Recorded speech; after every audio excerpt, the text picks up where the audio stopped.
Hi everyone, it's the Club Racing UK podcast. We're here, we're back once again.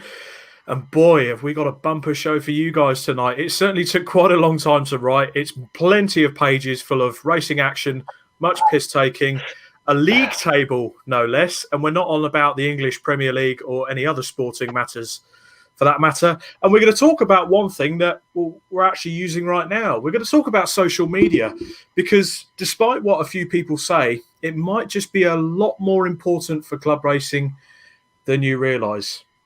Joining us today is the usual trio. We've got Nick Holmes, the other one, and Ian Waterhouse. How are we doing, guys? Very well, thank you, mate.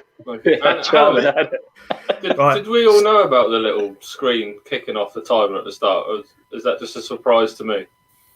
I didn't know about that. It's cool. That was awesome. I like that. That was really awesome. It was good. There was the audio from the KA's testing yesterday. I think we must give credit to Elaine for that because he'd have put that together, and it was great, really good. Right, that's really good, actually. Yes, thank you very much, Elaine. Big shout out to Elaine. The guy's a legend. What can I say? It's better than listening to us lot for a minute while it's all being loaded up of us picking our nose and fidgeting in the background, isn't it? So yeah, thanks, mate. That's good. or trying to say expletives and then going tee hee hee hee hee in the background as it all goes. Just like a bunch of children. Like a bunch of children. Well, the segments, to be honest, are a little bit changed this week. We haven't so much as got a news roundup. Of course, the racing resumes. Finally, we had stage one of the roadmap came through. Unfortunately, we got a little bit of bad news that sort of surfaced yesterday while you guys were out doing your thing at Donington. So we'll cover. Yes, I know. We'll cover that as well, and we'll get people's thoughts. Oh, man, let me just adjust my camera. It's moved. So, of course, as you're watching tonight, get your comments in. I'm looking at the Club Racing UK main page and looking at Ian Waterhouse posts on the paddock. The lads are watching other various pages, fingers crossed as well. Yeah. Either way, if you've got comments coming in, get them in. We'll answer them and we'll debate about it for you. It's what we're here for. Let's have a mass debate. What time is it? 3 minutes. 3 minutes it took. Turned to smut instantly. No, what? That's not smut. I love this show. Lots of people debating is a mass debate. Yeah. True. So people sort of crowding round debating together is just sort of a group of people masturbating. I'm gone. Anyway, moving on. Right, moving on from that, Stefan. I do apologise for my intro at the beginning. I was under orders to do that, and it was only because when we come to the first news item, someone referred to you as the other one. Oh, flat yeah. out. I remember that. Oh, yeah. So we had to at least I'm known, just not by name, by face. Oh, well, let's be honest. You're like a cute little puppy dog anyway, so, you know. Anyway, okay, let's get this over with. So Thursday was the first of the testing that was going on, and it was myself, Nick Holmes, Ed Whitehouse, and Sam Pearce popped to see us. Went to Brands Hatch, and it was quite an eventful day, wasn't it, Nick?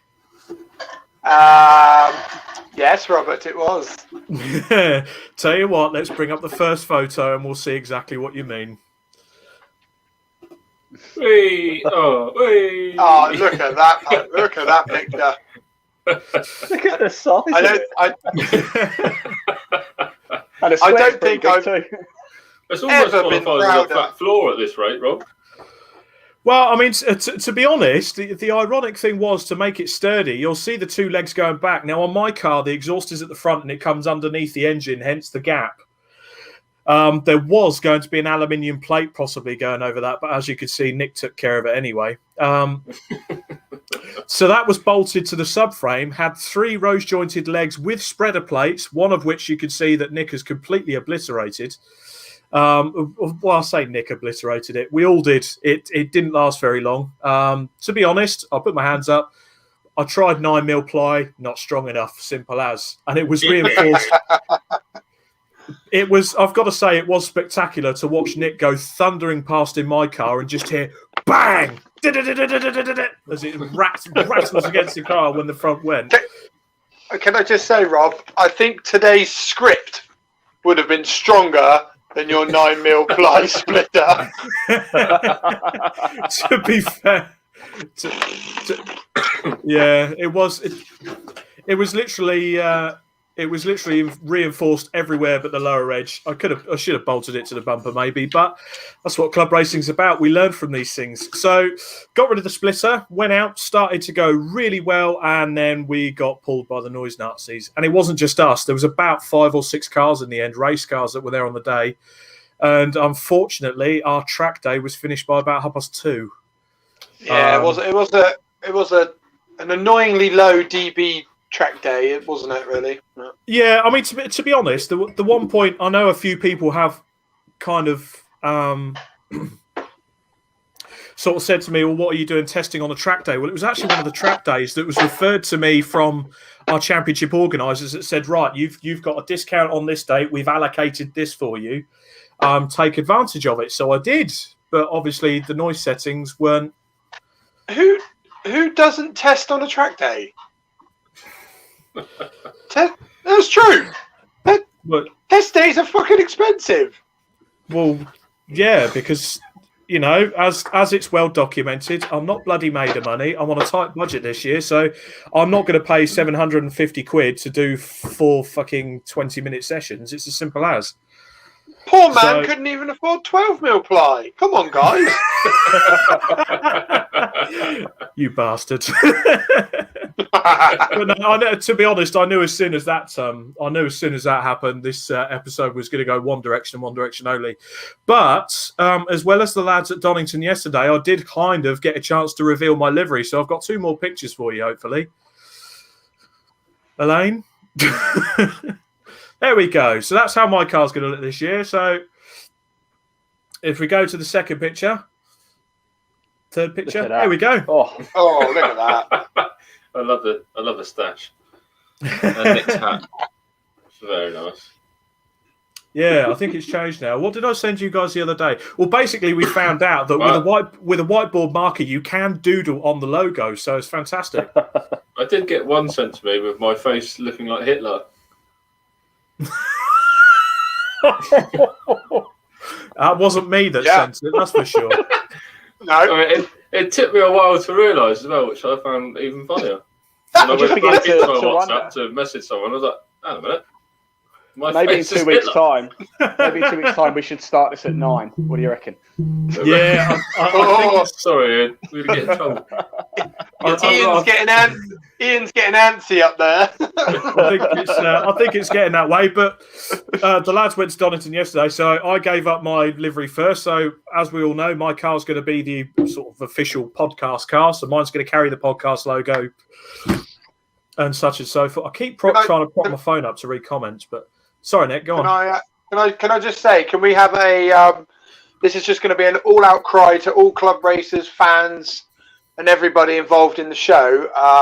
By all means, this year, if you ever do come to the circuit and you see Rob's car, please bring a whiteboard marker and doodle on his car. No, Nick, I'm gonna seriously. I've got 2 in the garage. They're going to come to every race, right? One side is going to be kept professional, but the other side, you are more than welcome to come if you're quite artistic and doodle on the 3 faces, and then we'll wipe it off after every round, and then we'll go and do it again in the next round. I'm up for a laugh.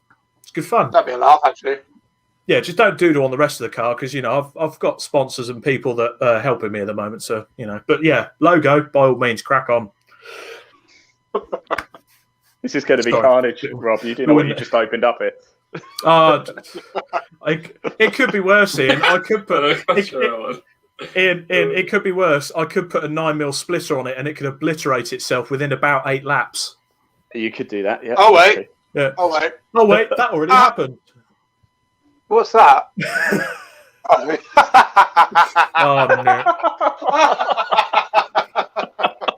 Oh, wow. Whoever the hell did that. Who did that? Whoever did that is going to hell. Right, just down to some comments. Chris Pearson, where's the face fuzz gone, Rob? I had to save weight on the car, which ironically I now need to put ballast in, but no, I just fancied a bit of a trim. Matt Clary has commented, serial listening to the show, the Focus sounded awesome on the dyno. Yes, so after we got knocked off the track for noise test, I did get a chance to get my car tested for the championship. So it was 171.2, wasn't it, Nick? I've got the graph here. Like 171.2. So I'm just sorting out some ballast that's got to go in the car this evening. So that'll be getting corner weighted Saturday, and we'll be racing on Sunday. Pescara Productions, that's some high level aero work you're giving away there. Where do we enter to win that? I'll give it away now. I'll give it away now. It's currently next to my bin, so you can have it. Sam Pierce commented, pre-love shed roof for sale, never raced or rallied. Oh dear. Pescara also agrees about test days, though. He says those days are dead. Track days are rammed within a day or so of being posted. It is. I mean, to be honest, it's kind of a bit of a gripe and something we kind of need to debate on here about test days being so bloody much for the clubby. But yeah, it's quite annoying from a personal point of view because we want to go and test. We don't want to get in track days way, but at the same time, you know, we need somewhere to shake down our race cars. It's as simple as that. Judging by the 2 track days I've been on in the last week, it's not. We don't need to worry about track days getting in our way. Okay, we'll just leave that there before you get lynched. One day we will get this sorted. We want to make a Club Racing UK track day so we can invite Club Racing UK fans along to a sole track day for us lot. So I'm assuming the majority would just be race cars, so we won't annoy the normal track day goer. Yeah. If you're up for that, write a comment below. It's in the pipelines. We've discussed it. We just need to find a TDO that'll. It just costs tons of money. Yeah. If anyone wants to back our great idea.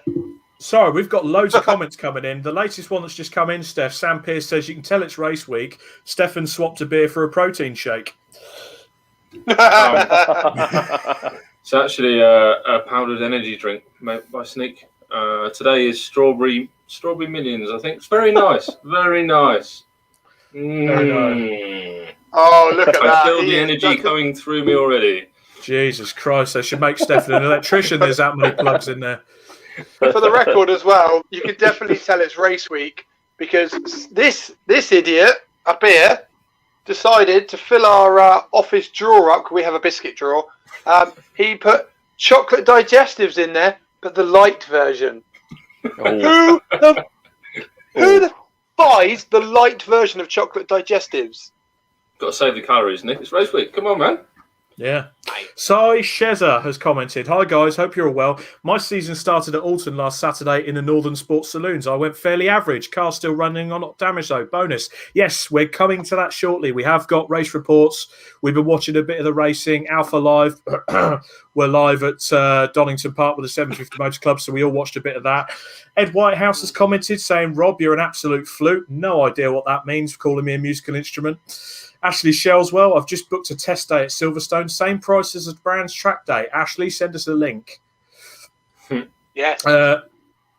Right, back to some other comments. Simon Court is watching this evening. Hey, Mr. Ambassador. I was going to say, Ashley said he never comments. He just did. He just did. Ashley, thank you for watching this evening, and good to see you.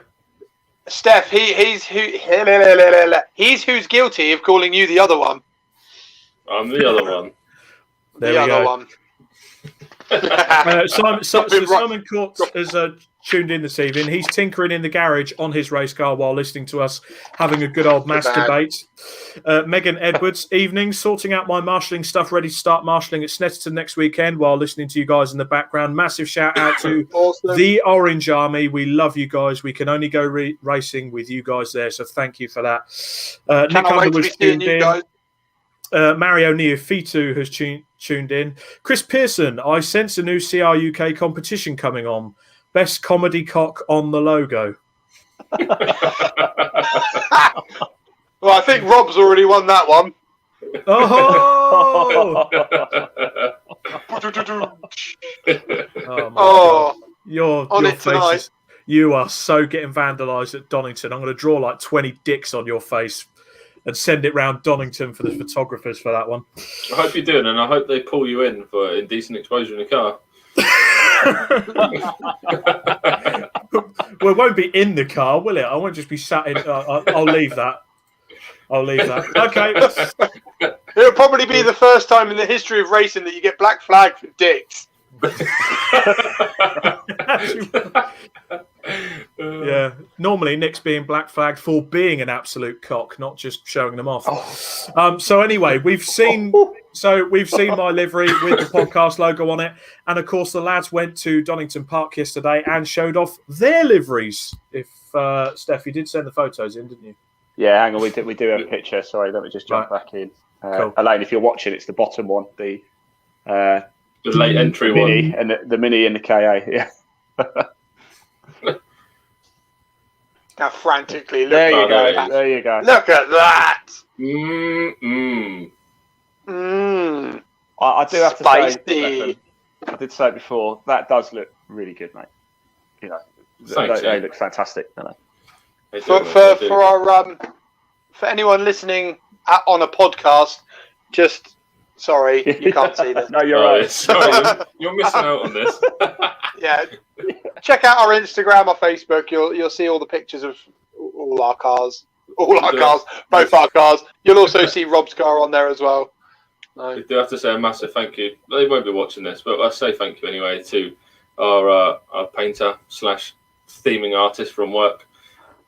Yes, Who did most of that paintwork, if not all of it. Did a fantastic job, and thanks to the guys at our work for allowing us to do it. As I say, they won't be watching it, so who cares? But cheers. love it. Did you say thief? Did you say thieving artist or theming artist? Theming. Oh, theming. Okay, sorry.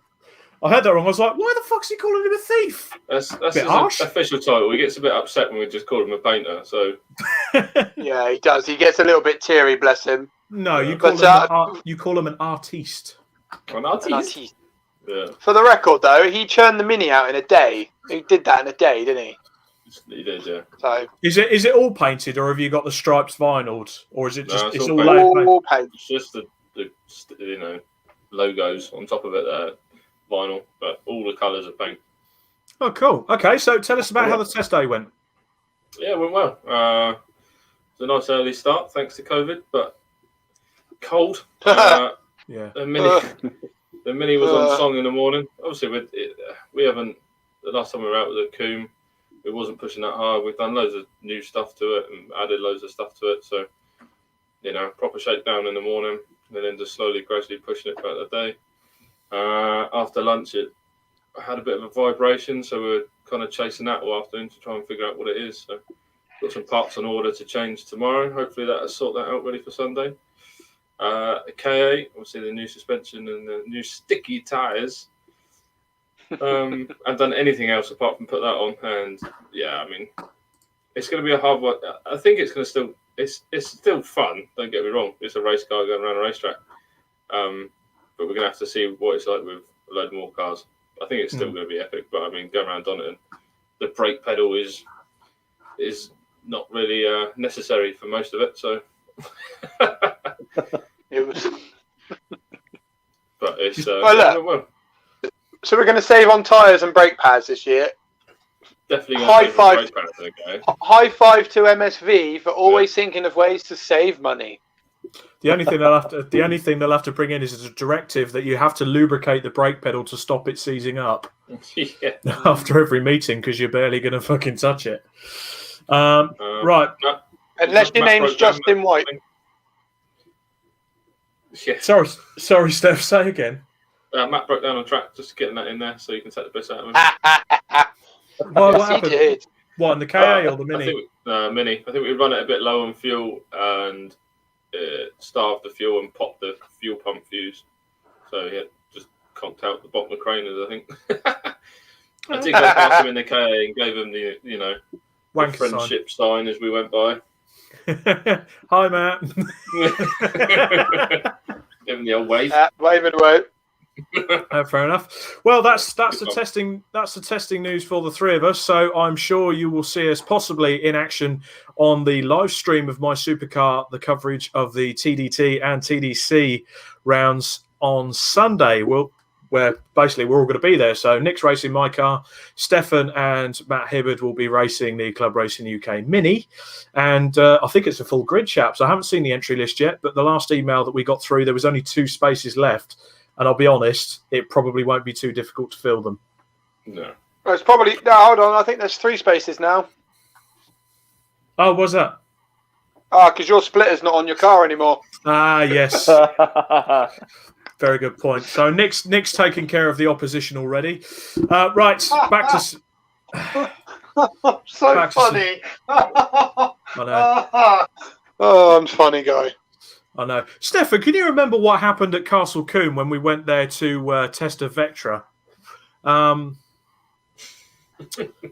What was it? Yes. Now, Nick Holmes did perfect the art of wrapping an entire wiring loom for a car around a wiper motor mechanism, and we spent the lunchtime untangling it and joining it back together. That was quite good, wasn't it, Nick? That was good. In fact, I think most of the wiring loom is still held together with chocky blocks. Good work. There we go. Anyway, Not bad for a guy that's the electrician, eh?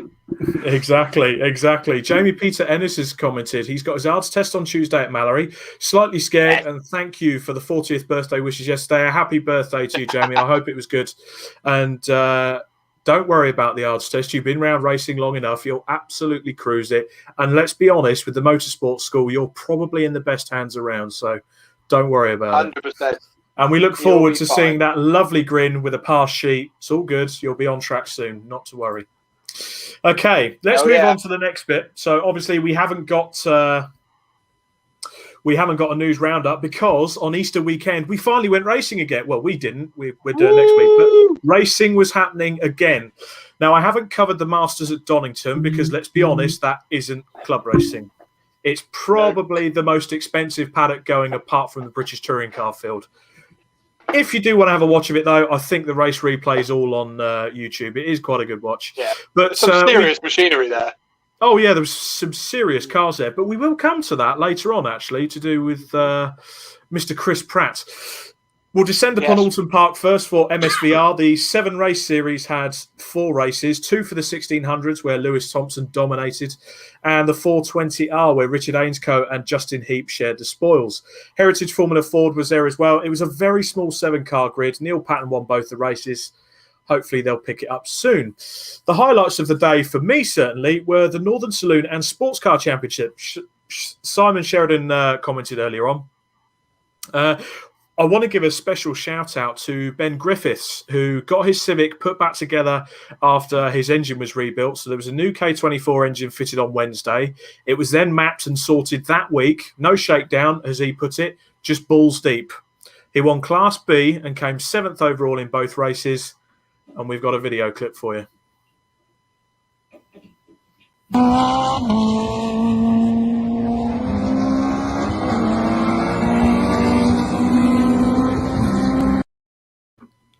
That does sound good, doesn't it? Very nice. It does. Unlike him, he sounds funny, doesn't he? Because he's from up north. Well, I'll tell you what. If you want a nice photo, Ben, we have got a photo of him as well after getting his trophy haul. Bless him. I think. We got a photo? There we go. There he is. Oh, what a handsome chappy. There we go. He looks dead happy, doesn't he? He does. Dead happy lad. Yeah, it should be. Ian, I've got a question via Matt Cleary. He's asked if the live feed on Sunday recorded so he can watch it in the evening.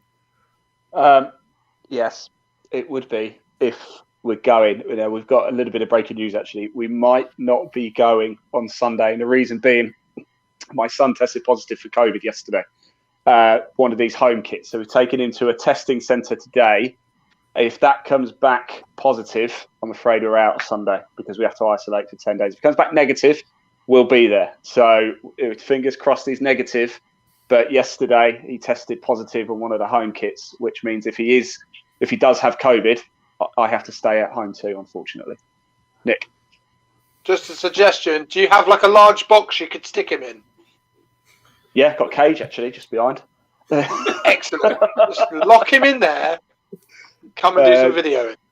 Yeah. But we are just waiting to hear, of course. I've tested myself today and I'm still negative, which is good. But yeah, unfortunately, it all depends on this result. If it's a positive test, unfortunately, we won't be coming on Sunday. If it's negative, we'll be there. And if we are there, yes, it'll all stay on Facebook, YouTube, Twitch, wherever, and you can watch it back at any time. So fingers crossed. Club Racing UK. We'll certainly keep our fingers crossed there. I believe. What was that, Nick? What? No, I was gone silent. No, I was just asking what was that you were mentioning there. Oh, you can watch it on Club Racing UK as well. Yeah, you can. All of our live motorsport you can watch on Club Racing UK this year as well. So there you go. Oh, did you know that, Stefan? Apparently, all the live Club Motorsport you can watch on Club Racing UK. And every now and then, if you're lucky enough, you get a special appearance of a bit of golf. Yes. If you're really lucky. And I must say, the Masters, anybody interested, the Masters did start today, so it's well worth watching Sky Sports Golf. I was quietly surprised that we didn't get as big a reaction as I wanted for us changing our company name the other day. But you have no idea how hard it was.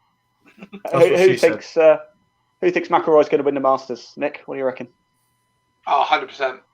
Yeah. Okay. All right. Okay. Who? Let's move on. Yeah. Who? I think that's Dave McElroy or something. Anyway, back to some Club Racing UK. Does he wear stupid trousers and wield around a stick? Yeah. That's my neighbour. Right. That could be anyone's neighbour. Wears stupid trousers, wields a stick. Sometimes it's Nick.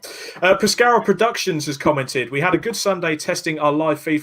Yeah, big shout out to you guys. So Pescara Productions were covering, I think it was an autographs meeting. They got 6,000 people watching, but that was, again, live feed, motorsport, watching from the trackside at various corners.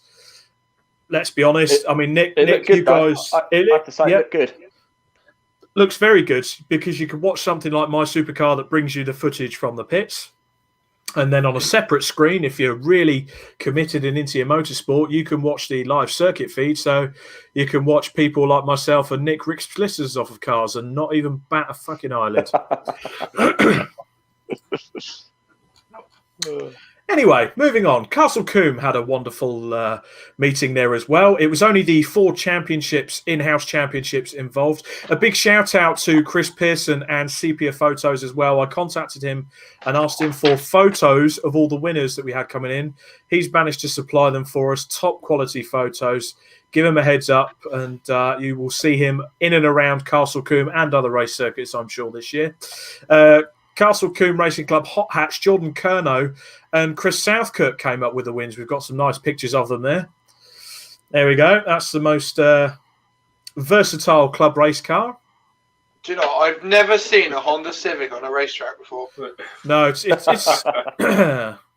it's certainly it's certainly a rarity. It's good to see it out. It's turning into a bit of a relic now. And we've got Chris Southcote's Peugeot 205 GTI, which I have a bit of a liking for. The bonnet's That's a cool car.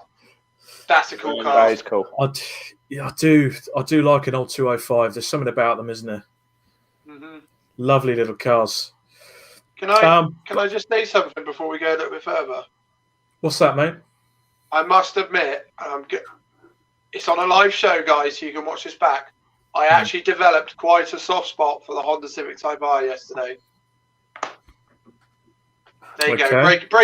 Breaking news for Club Racing UK. Have you taken developed? Was it a particular one or just all? No, I think it was the 6 or 7 area motorsport ones, literally nose to tail around Donington yesterday. Absolutely hammering it. It was fantastic to watch. I'm not going to lie. I will be watching the Honda Civic Cup this year. I was going to say and all of that. Yeah, I was watching these guys go for it. I mean, it was a track day. It was a track day. It wasn't. Yeah. They were racing, and it was brilliant to watch. So good. Just I completely agree with you. Civic Cup is probably one of my series that I'm looking forward to watching this year. It's under new organisation. They've got maximum grid numbers already that are registered. We've got good friends that are racing in the series as well, people like Sam Pearce. So, yes, it's got all those ingredients. It's a tight-knit series. It's certainly something to look forward to. Now, if you want some entertainment from the Castle Combe Hot Hatch as well, Slip and Grip Automotive's Ross Parker, God bless him, he had an entertaining one. He tapped the tyres at Quarry, and he did blow the engine up on the last lap. He bent the valve. He buzzed the engine. If you want some entertainment and a guy that was really trying hard at the wheel of a race car, go to Slip and Grip Automotive's page. He's uploaded the entire race for everyone to see. And I'll tell you what, I felt for him at the end there because it's a beautiful little car he's got. It's a gorgeous car. That little is it EG? It's an EF. It's an even older one. It's an EF. Yeah. I knew what I meant, but I don't know my Hondas. Basically, just put slightly older. Slightly older Civic. I just love the fact that he put up that he's been racing there or driving around there for 14 years now, and it's the first time he's kissed the barrier at Quarry. So fair play to him for that. It was going to happen one day, wasn't it? Yeah. But it's a gorgeous little car, and yeah, it's a very entertaining video to watch for sure. Yeah, so again, if you are bored a bit later and you want to watch some onboard footage from Castle Combe, Slip and Grip Automotive's Facebook page, and you'll see it on there. You don't need to be bored. If you love motorsport, get on and watch it. Get on and watch it. Castle Combe Formula Fords raced as well, and the information has disappeared here. So we've got a picture of the Formula Fords. I do apologise. For some reason, my script has no winners on it. Good job. Well done. Unbelievable. I did compile everything together. Oh, my God. Chris Pearson. Ross just had some photos off me when he was sliding right down towards me. Brown trouser moment for sure. It looked like it from inside the car, actually. Castle Combe Racing Club Saloons as well. Steve Kite and Simon Thornton Norris shared the wins. Gary Preble had a bit of a nightmare, to be honest. He sheared the drive shaft in the second race, and he had some awful problems in the first race as well. So the serial winner, the king of Castle Combe, on both races, came unstuck. Yeah, came unstuck, ran into some problems. So there's Alex Kite's Audi TT there. It's a lovely little car.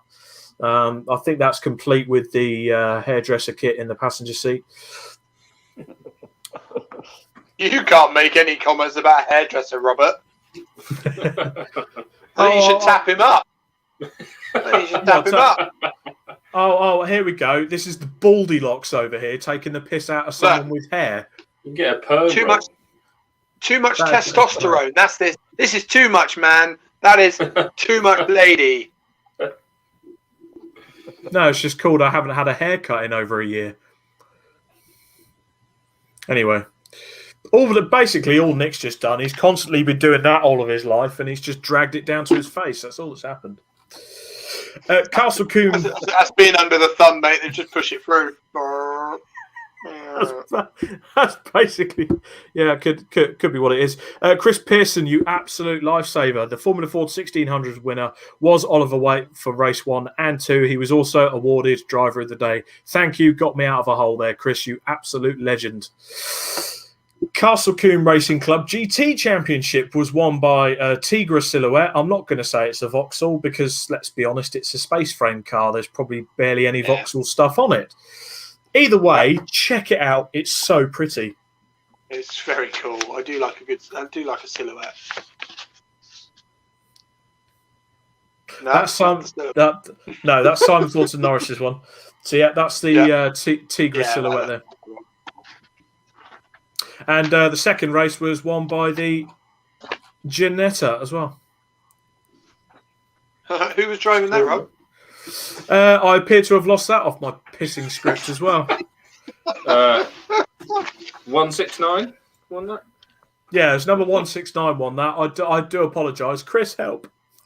Chris, can you come on and host the show, please, mate? Our current guy's doing a crap job. I I'm say only joking, Rob. I I'm say only this with so much love, Nick, but suck your. Anyway, Behave. right. I have neglected my comments, so I need to go back. Okay. Sam Pierce says standard Vauxhall. Then I think he's on about your wiring loom incident at Coombe. Right. So Pescara Production. Neil Ashcroft. Evening, chaps. Good to see you at Brands the other day. Good to see you guys. Fantastic. Richard Dodman has tuned in this evening. Who's he? He says 205s are awesome. Yeah, I'll give him that. Yep. Sam Pierce. Nick owes me an apology. Why? Why do I owe him an apology? Probably for your hate of Honda Civics. I didn't have a hate. I'm just not a hot hatch fan, and I don't. Yeah, Honda Civics are just easy. If you don't have a personality, buy a Honda Civic Type R. Is what I was saying. Okay. Well, if you are watching, if you are watching, if you are watching and you do own a Honda Civic, we will be posting Nick Holmes's home address after the show. He's racing on Sunday in a Ford Focus. You can throw things at him. Don't throw things at my bloody car, you tosser. Wait until he's out of it. A bit of buffalo board will help.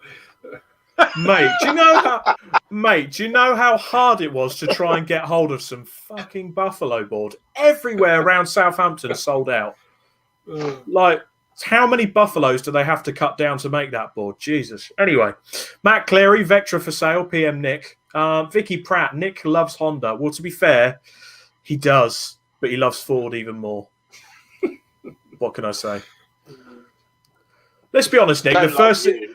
Well, no, you fucking hate me. But the one thing you did say when you got out of my car was, "I fucking love this car." It's fun. It just promotes you to drive like you've got an ASBO. well, basically, we did get an ASBO. We got launched off the side. we did. Got told to go away. Yeah, basically, you're too loud. Is there any way you can quieten your car down? No.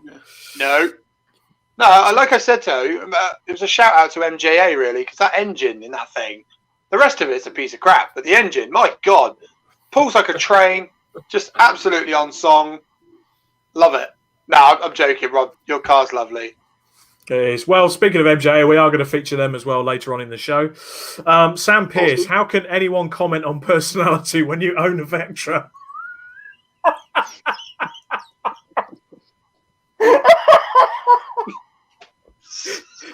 Such a dick. Look, I'd rather be a shepherd than a sheep, mate. All right. Neil Ashcroft also says, "Never trust a man with his head on upside down." I feel like I'm going to get a ribbon tonight. The roasting started for me. This is turning into one of those shows, isn't it? Where everyone's going to get the piss taken out of. Chris Pearson, the Ginetta was Chris Everall. Thank you so much, Chris. Well done to all the winners at Castle Coombe. We'll come back to the comments in a second. So the 750 Motor Club raced at Donington Park with coverage from Alpha Live. So if did any of you guys get a chance to watch it? Nope. I did actually. And what did you think? I will. I thought it was very good. I thought it was excellent, actually. I thought coverage was great, and the weekend looked a lot of fun. There was some good. There was some good action on the 5 Club MX5s. Were really good. So Michael Epps guest starred in that. There was some YouTuber that does sim racing as well. Ben Short and Michael Coomber came out with the wins, but there was action aplenty. A few cars off, especially up at the top. If you do get a huge chance, grid, wasn't there, of MX5? For 5 absolutely massive. It was like close to 40 or something, wasn't it? It's crazy. Yeah, but then let's be honest. We have sort of I think it's guaranteed in an MX5 race, isn't it? Well, yeah. There's about 2.5 million MX5 race cars in the country, so they've got to fill a grid somewhere. And I think there was about 1.5 of them at Donington Park. It's proven. We've already proven it's the case. Yeah. We proved it. Yeah. Actual scientific proof. You all right there, Nick? Sorting yourself out? Just plugging myself in with some go-go juice.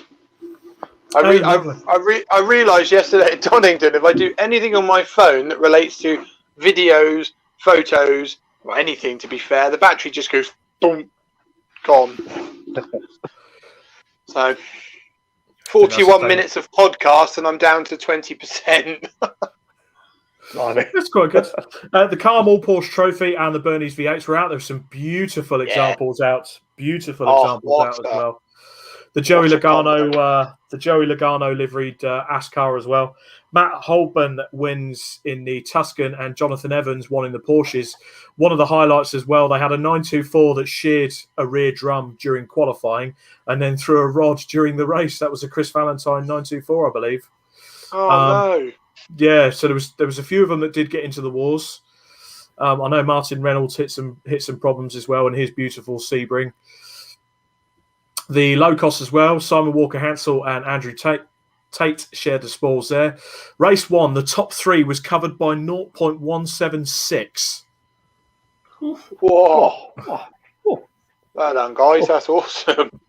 It was quite entertaining racing. And again, if you do want to watch any of this, just get yourself onto YouTube. Alpha Live still have it all up on there, ready for you guys to win. Jack Chapman in car number 88 was in the wars as well. Unfortunately, he got himself in trouble with the stewards after race 1. I think that it said on the timing sheets causing avoidable contact or something along those lines. Oh dear. Oh dear. Well, it's going to happen. Everyone's a bit green. Everyone's coming out. Yeah, we noticed that yesterday on yesterday's track day, not test day. Yeah, track day. How many red flags did we have yesterday? In the first hour, there was 5 red flags, and we only had 7 minutes of runtime.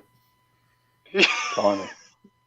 It sounds like Enduro car Indy 500 qualifying again, though. It was exactly like that. It was exactly like that. That was probably the most. Straight back in the pits. That was probably the most frustrating qualifying session to ever become a part of. Yeah. I think wasn't there at one time where the cars were still leaving the pit exit and the red flags were already out? Yeah, that didn't make it out. Yeah. Joe Stables won a pair of bike sports races as well, and Carl Swift and Rob Baker of Area Motorsport won the Club Enduro in a 100 grand Seat Leon Euro Cup, chased down by a few GT Cup cars. Now, I'm being facetious, but if you look at the front of the Club Enduro field... Oh, that's brilliant, Rob. Well played. It's... Right. Well played. It's a beautiful car, and the guys know how to drive. They're some of the best club drivers. But if you look at the front of the Club Enduro field, if you're in Class A, just buy a sodding TCR car and have done with it. You ain't going to build anything else that's going to... Because it was literally TCR cars, a BMW GTR car with a body kit on it that's fatter than me, and that's saying something. It certainly had a few width restrictions. Is this it, Rob? Yeah. Is this it? That's the kitty there. The problem is, I haven't watched this yet, so you're going to have to answer my question, Rob. Yes, mate. So you had all these TCR almost cars leading the field. Yes. Did they take up most of the airtime? It was mixed, actually. I mean, I think to be fair to them, the commentary team were trying to sort of share it. Yeah. Certainly some of the racing lower down the field. I mean, a shout out as well to Rowan Lundy. You've got the fastest time in Class C in a Toyota Celica. Sadly, they had to retire. But some of the smaller battles down the grid were there. But then again, you also have the problem with an endurance race. Start of the race, everything's bunched up. It separates. Yeah. And then the finish got a bit tasty. Towards the end. So it's always how it's going to be. But yeah, it was just quite funny and quite ironic. I mean, you're on the races WhatsApp, isn't it, Nick? And that was just a few comments on there. Okay. 100 grand TCR copy has just won the Club Enduro Series. Yeah, that's good. You know what I mean? And I don't mean to sound facetious, but it can be seen that if someone's looking at that championship, they're like, shit, okay, I've got to buy one of those then. Well, You get that with some series, don't you? There's when you've got such an open take on the regs, you bring what you want. Oh, here we go. Oh, Nick's all over the place. Bloody thing's gone in. Looking comfy there. Look. I know. I'm Right, comfy in my lounger. But so before we funny. Before we go on to our sort of main event this evening, I'll go through some comments and just set us up ready. Pescara Productions have come back. If anyone is looking to get their racing streams now that they've announced that no spectators are allowed until May, get in touch. I think they're just looking to get back out there and set up and test the live stream and see how it goes. Oh, this is not working. Neil Ashcroft says as well, never trust a man with his head on upside down. That certainly seems the case when he can't even... We've had that one. We've had that one. Oh, yeah. Oh, no. He said something else as well. Daft statement of the night, Nick. And he also said he owns a Civic. What of it? I don't get me wrong. Like I said yesterday, I have a little found love for them now, seeing how good they were around there. I just think it's not original. It's easy. Sam Pierce, your phone is about as reliable as your race car. Yeah, it is. Next comment. Come on, keep it coming. Matt Cleary, any of you guys have onboard cams for Sunday? Will be good to see some from the driver's seat. Obviously not live. Yeah, I think we all are. It's actually it's mandatory. So yeah, we all have to carry it. Hopefully yours stays attached this time, Rob. Yeah, it's only because I didn't screw it in. Yeah, I forgot about it. It's all right. I sorted them out back out. It was fine. It was my own fault, that. Jordan Honeybone is watching. Says, you boys don't need testing. I bloody do. Steph's just off for a wee. You're at the front of the grid, boyo. Yeah, that's not going to happen. No, it's one of those. This year is going to be sort of a... Basically, it's going to be like a blind man at an orgy. I've just got to feel my way in. So that's just how it's going to be this year. Fucking hell, Rob. What a better way to do it. So yeah, and of course we'll see Jordan Honeybone there in Class B of the TDC. Simon Court. Is this why you're sticking me out first? Why? Is this why you're sticking me out first? Do I have to feel my way around it between drivers I don't really know? Pretty much. I hate you. So if the car gets broken, it's your fault. Oh well. Oh dear, there's no need to be so facetious, Nick. No, it is what it is. Nick's our plan is Nick's going to go out first because he's race ready, race fresh, and then can get into it, and I could just go in and bang some laps out towards it. Well, Nick, you were the last person to race in anger, I think. I kind of raced for 4 laps in September, but we'll skip that. What are you moaning about now? We covered Blind Man in an Orgy. Sorry, Steph's back. For our audio listeners, Steph's back now. Simon Court, he was at Donington Park for the 750 Motor Club with the Tom Sellers Racing guys supporting the low costs. Jack Chapman's penalty was because somebody slammed on their brakes when they saw the safety car and Jack didn't have many places to go. Fair enough. Fair enough. Okay, well cleared up there. See, that's the side of it you see.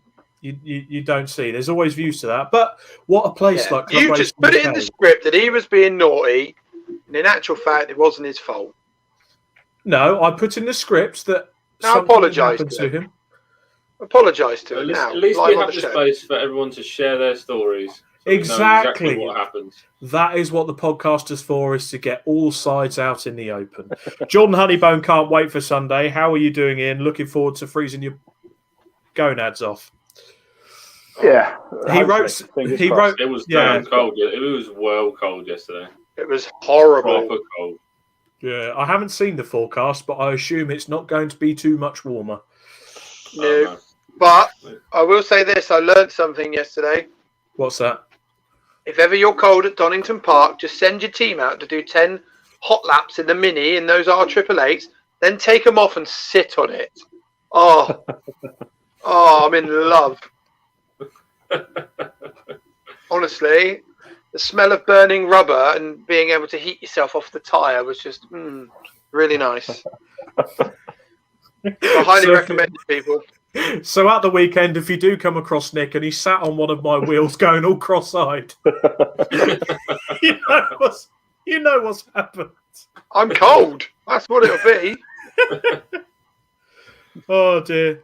Okay, Charles Boniface. Hey guys, love the new livery. I've just given you some jip on the My Supercar page. Remembered you can't see that, so I've jumped over. So he's going to continue it here.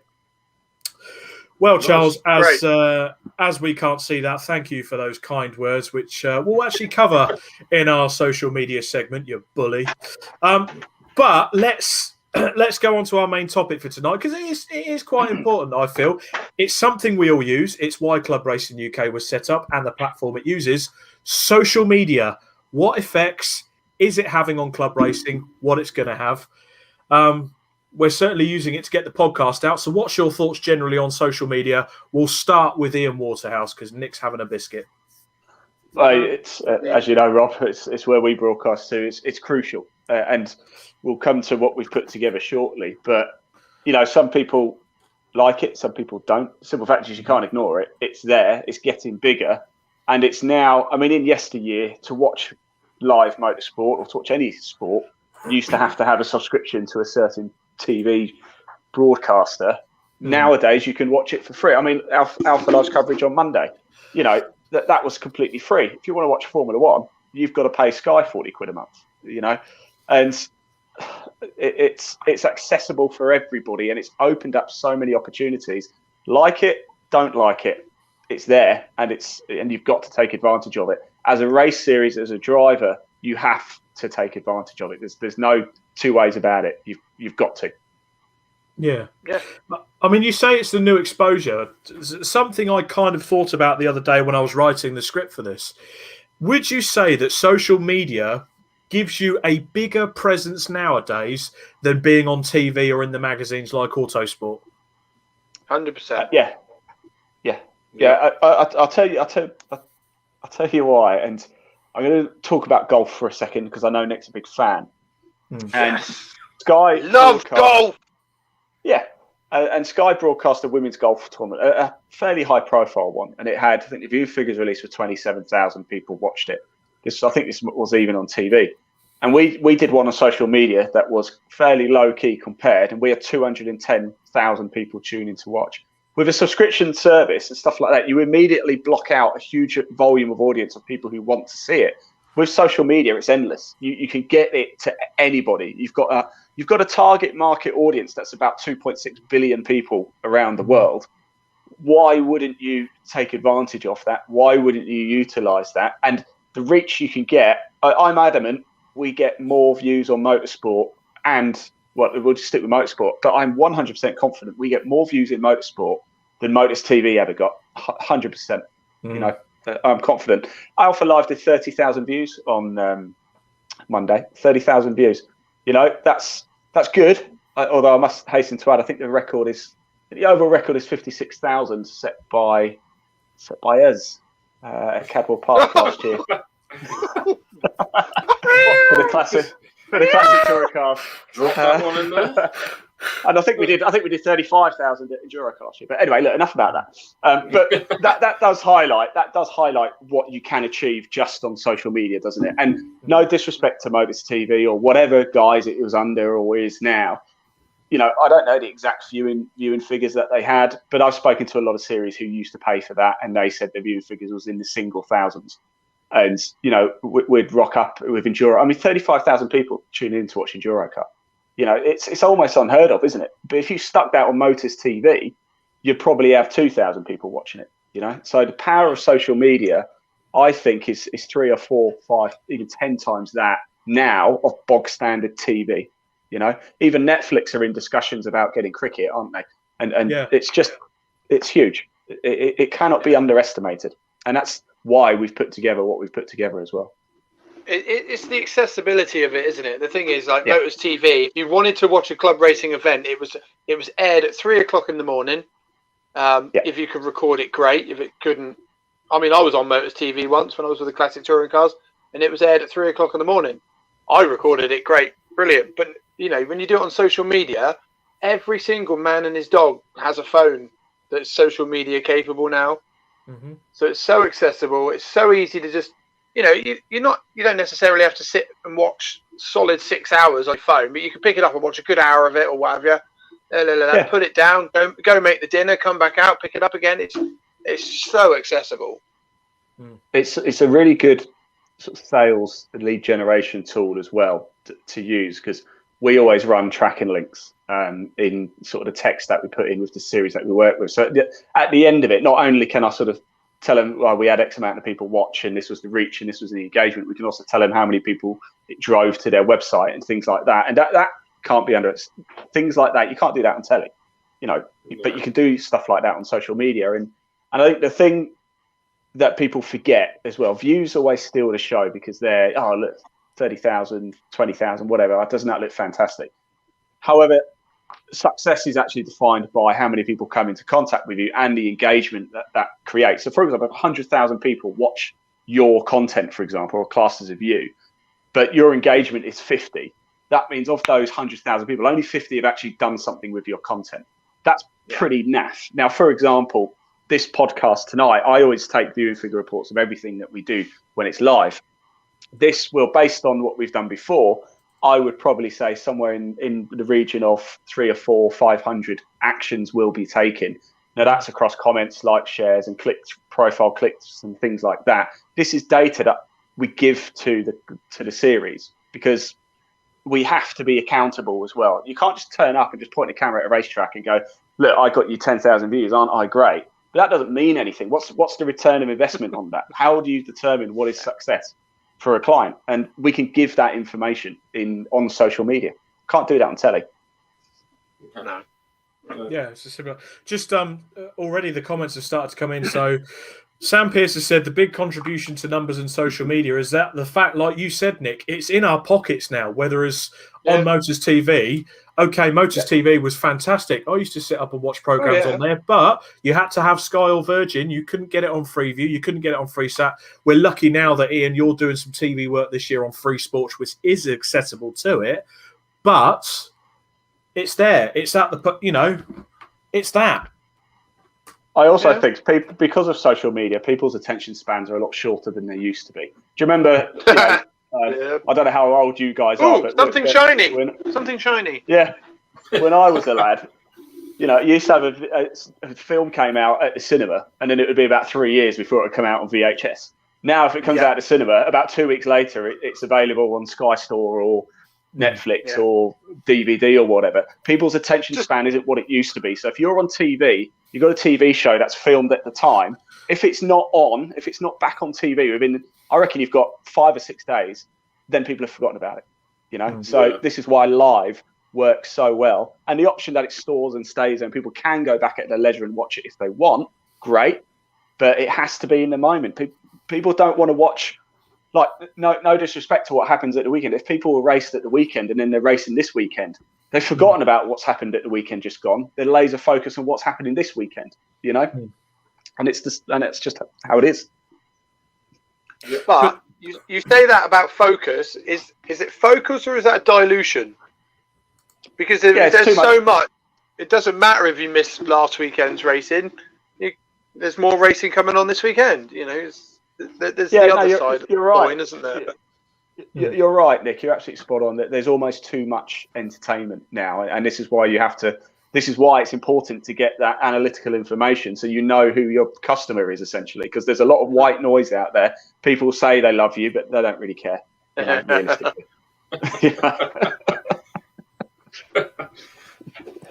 Which got like so true. The thing with social media as well, certainly drivers and teams can use it to build an identity, interact with their fans and sponsors. Whereas beforehand, it was either face to face or you had to do some seriously, you know, you would have to pay for an advertisement in a magazine. Whereas if you have an advert like a platform like Facebook or Instagram, you can create what is virtually an advertising page for free.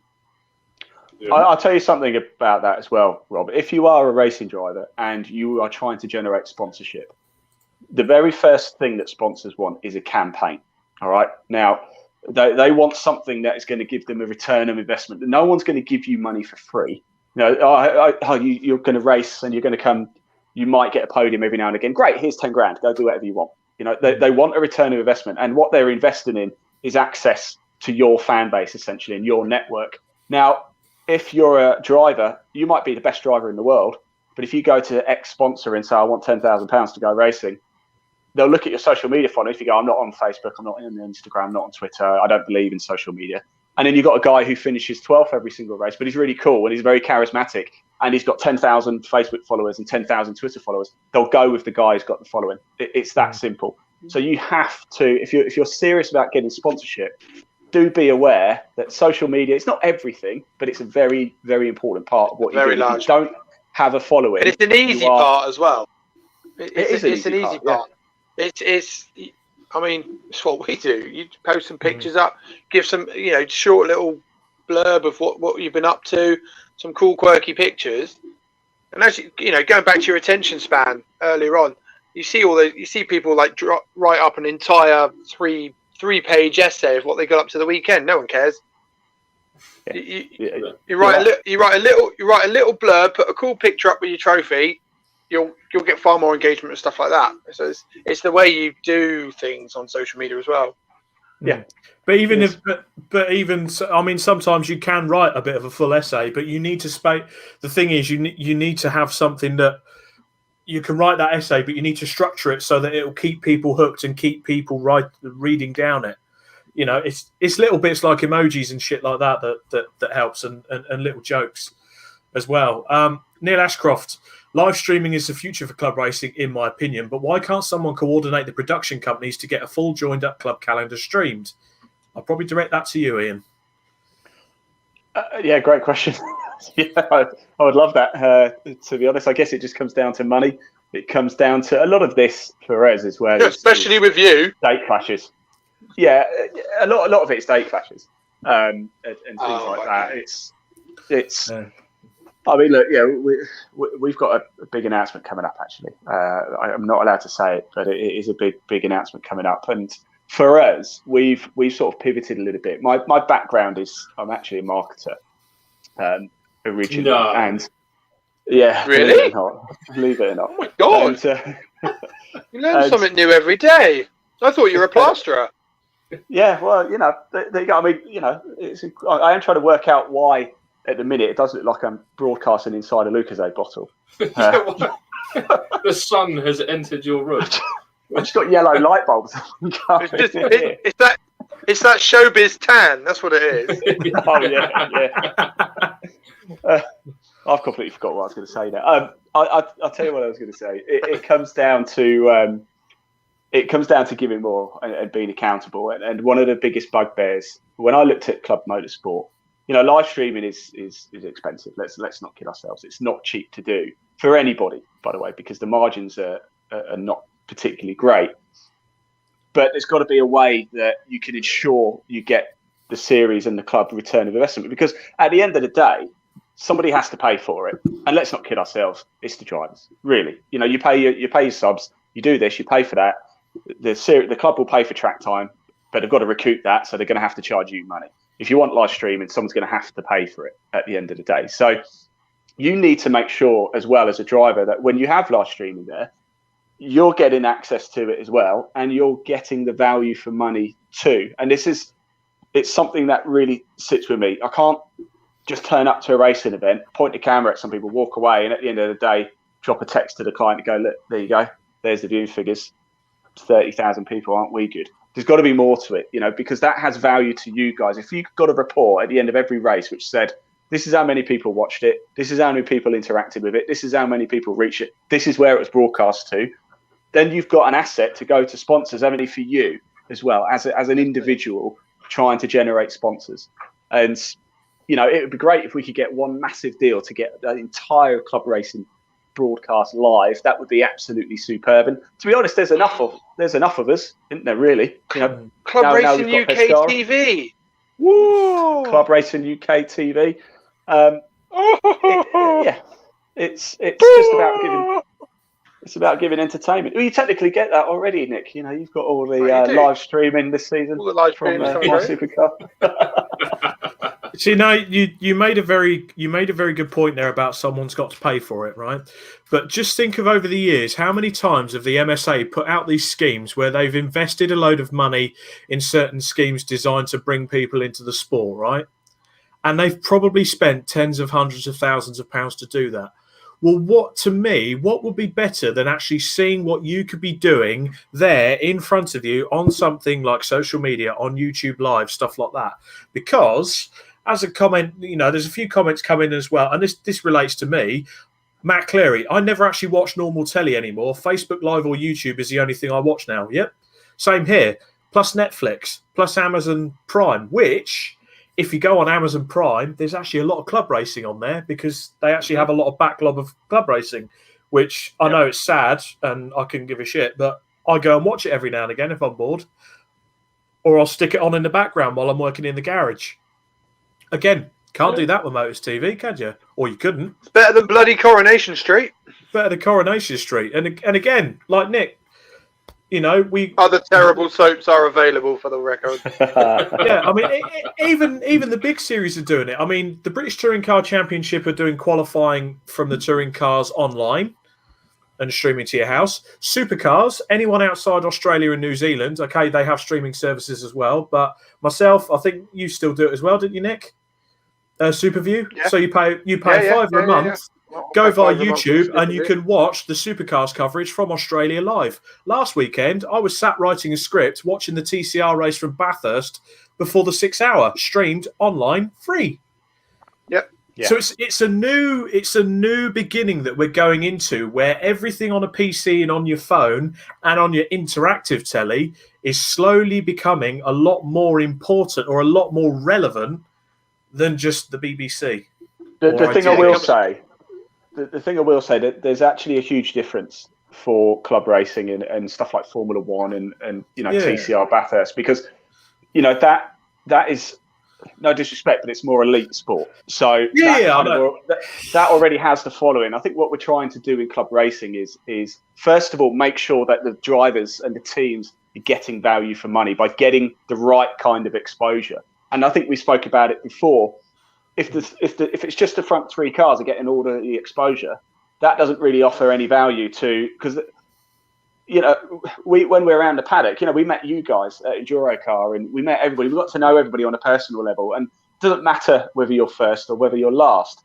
People just talk to us and have a good time, and that's what we want. Yeah. For club racing, it's important that we fill that funnel and get more people into club racing, and the content needs to be tailored to that. No disrespect. We don't really just want to watch the top 3-4 KAs going around Brands Hatch for 6 hours.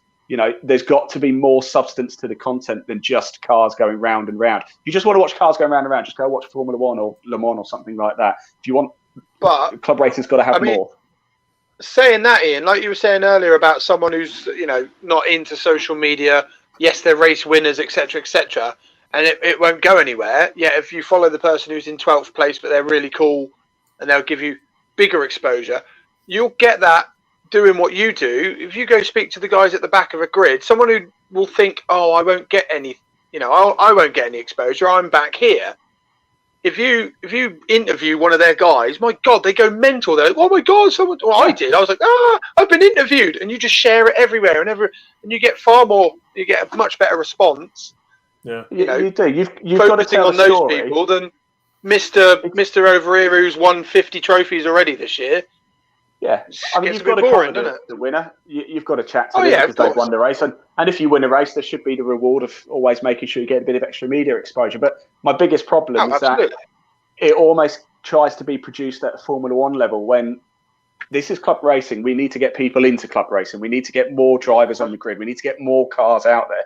We're not trying to pitch for a new Formula One team. We're not going to try and pay Netflix or get Netflix to pay us £20 million for the coverage. We're talking about trying to, for the lifeblood of the sport, showing it off in the best possible light. And let's not kid ourselves, guys. People are going to get into club racing because of the people that are involved in it. Otherwise, you just do track days forever, wouldn't you? Yeah. Hi, Ian's wife. Hi, Ian's wife. Right, it's right. Paul Harvey has commented as well. Now, this is quite a big case study. So he's got one of his businesses with his business partner, Icon Events. They gained over 1,000 viewers in under 1 month on Instagram and over 650 followers on Facebook for his previous race team in less than 2 seasons as well. Right. Mm-hmm. Content is available when you want it across Insta, Facebook, and YouTube. And again, it's that thing, is it's when you want it. You don't put your life around what's on the telly. You adapt the media to make it accessible for you. So that's another big tick. Easy to do.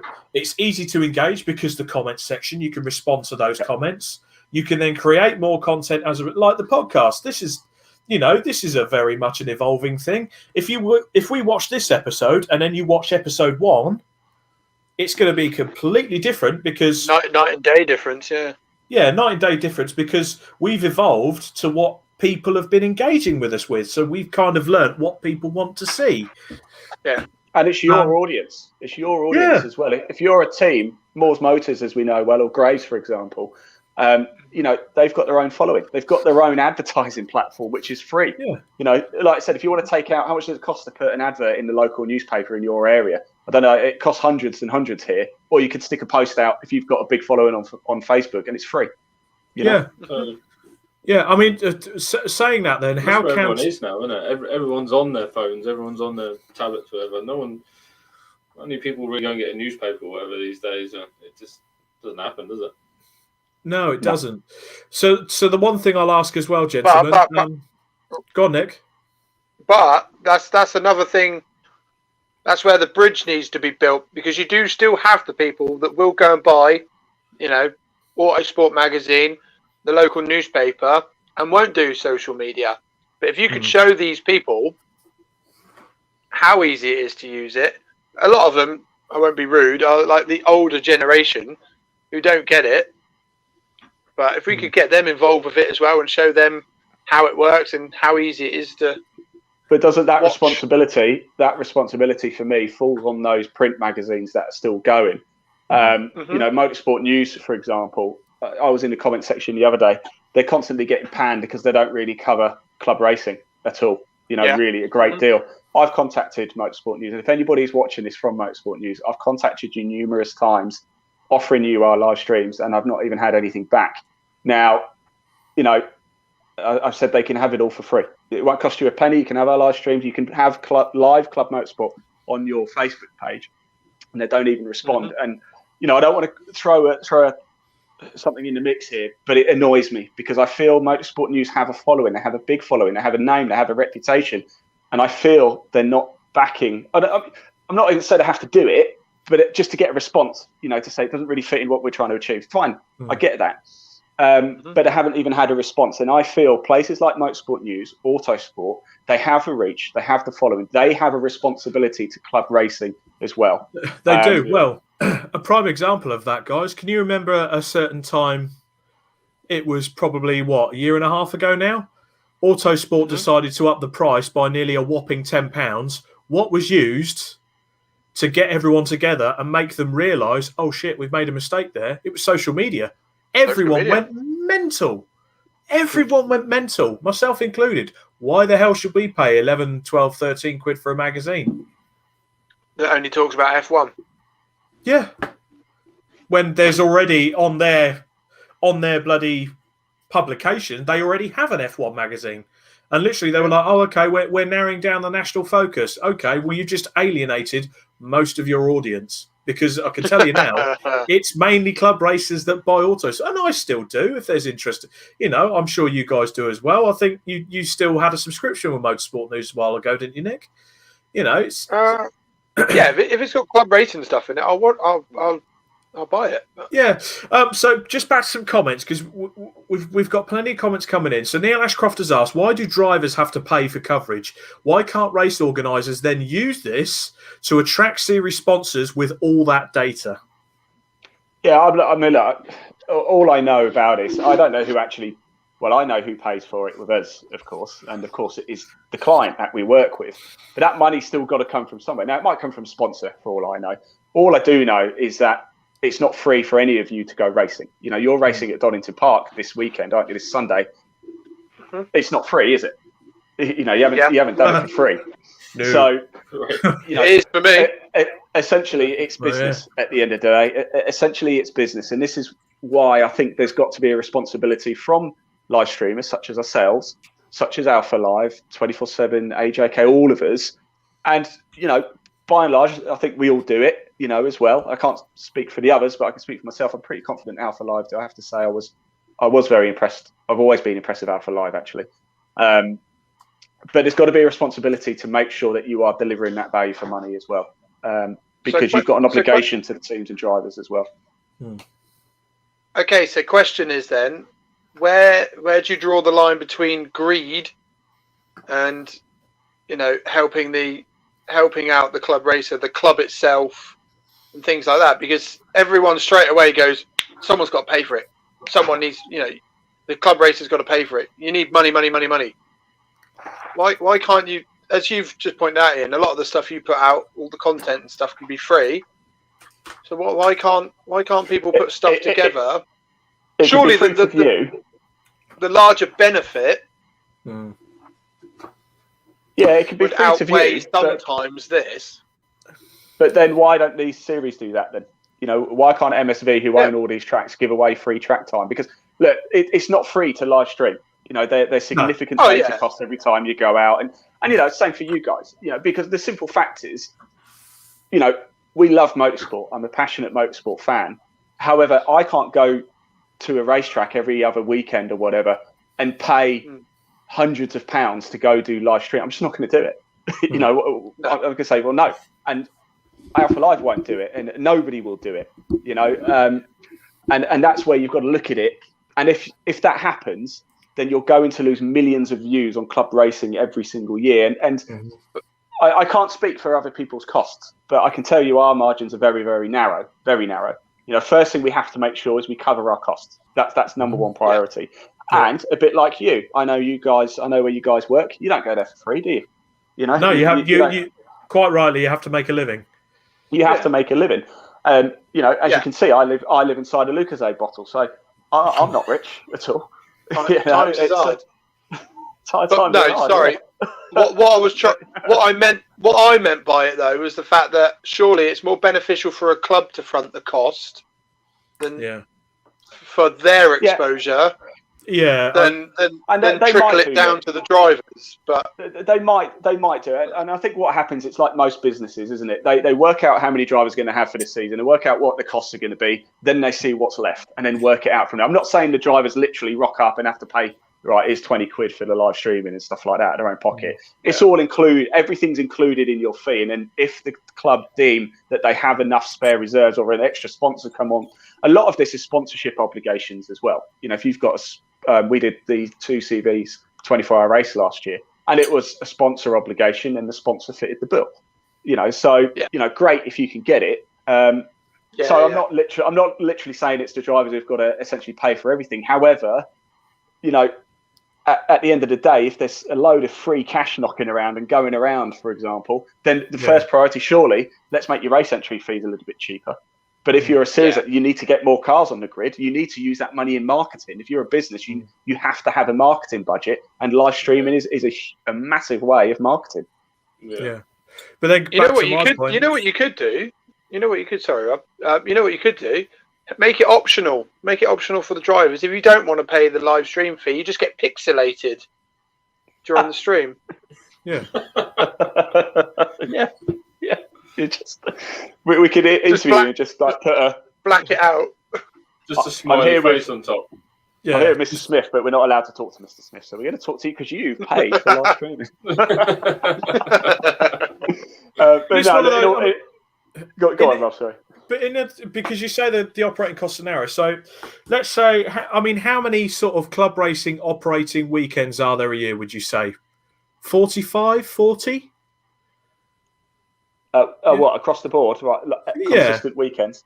Yeah. Geez, I'd probably say, they're running into December, aren't they? So so you could almost put. And again, I say, you know, Motorsport UK, the clubs, you could almost set up asynchronous, because again, back to my point about earlier, if you're physically seeing on the TV, the best way to attract people to the sport is to actually broadcast it and take it to the masses. A bit like what like what you guys have done with Club Racing UK with the post. You're showing people just how easy it is to go and do your ARDS tests and to go and physically do it. Now, if someone's just scrolling across YouTube one day and they watch these YouTube videos where these guys review cars and shit like that, and they come across, oh, bloody hell, there's some actual racing going on, some club racing from Silverstone, for instance, or Stetson, and they go, oh, bloody hell, how can I get into that? And they can go into it that way. So they're always, in various sports, the Premier League puts a vast amount of money towards grassroots in football. I know it's the same in rugby with the RFU. They put a lot of money towards grassroots. Surely, from Motorsport UK, some of that grassroots money could go across just to contribute, not pay for it all, but just to contribute and maybe approach the circuits and go, okay, here's a bit of cash to make your circuit live stream ready, for instance, to put the camera equipment in place or whatever, so that you can stream a meeting from that circuit with ease, and it shares the costs all round, whether it's from clubs themselves like the BRSCC, BARC, MSV or whatever, the circuit owners, sorry MSV, that's 2 bills for you, but you know what I mean, Motorsport UK, and maybe, okay, if it's £2 out of my licence fee per year, if you think how many racing members there are, how many licence holders there are, if it's an extra £2 or so across the members that contributes towards that, I would pay it. Yeah. I think it's one of these though. The Premier League wouldn't give away their rights, just to a central house. That they control everything, and it's the same with the clubs. You're almost then dictating to the clubs what they can and can't do, and I think they need to retain their own independence. BARC can do what they want, BRSCC can do what they want, MSV can do what they want, and if you're putting them all in the same bracket, then and your membership has to include that, you are putting pressure on those clubs as well. And then essentially what happens is what you'll find is then Motorsport UK, for example, own all the broadcast rights for club racing. And then what actually happens, Motorsport UK look at it in a year and think, oh my God, we had 5 million people tune into club racing. We're going to stick this behind a paywall now, and it's going to be a subscription service so we can make more money. I'm not saying they would do that, but that's the way these things go. And that's what happens with Sky. And I think it's dangerous. I think, this is club racing. This isn't Formula One. We're trying to get as many eyeballs on it as possible, and there's enough of us that are getting attention there. And some people want it, some people don't. Some people get it, some people don't get it. And I actually think it's the healthiest it's ever been right now. And I think it's only going to get stronger, and it's on the right path.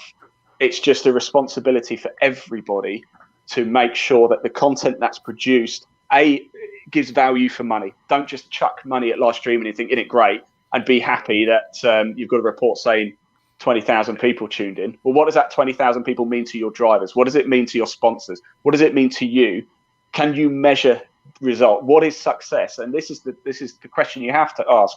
What is the point of doing it? And the whole point of doing live streaming, isn't it surely to get more drivers on the grid?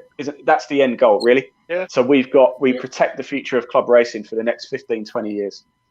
That's it. Get the fans involved, get the younger generation going, oh, I want to go do that. That looks really cool. And that brings us, I suppose, Rob, if we're okay, we've created the social media race table as well. And it's quite interesting. Cat amongst the pigeon time. Now, what we've done is we have created, to start off with, a Facebook. We're going to publish this every single quarter, and we're going to publish it this weekend, but we're going to look at it now. And we've created a social media race table for Club Series in the UK.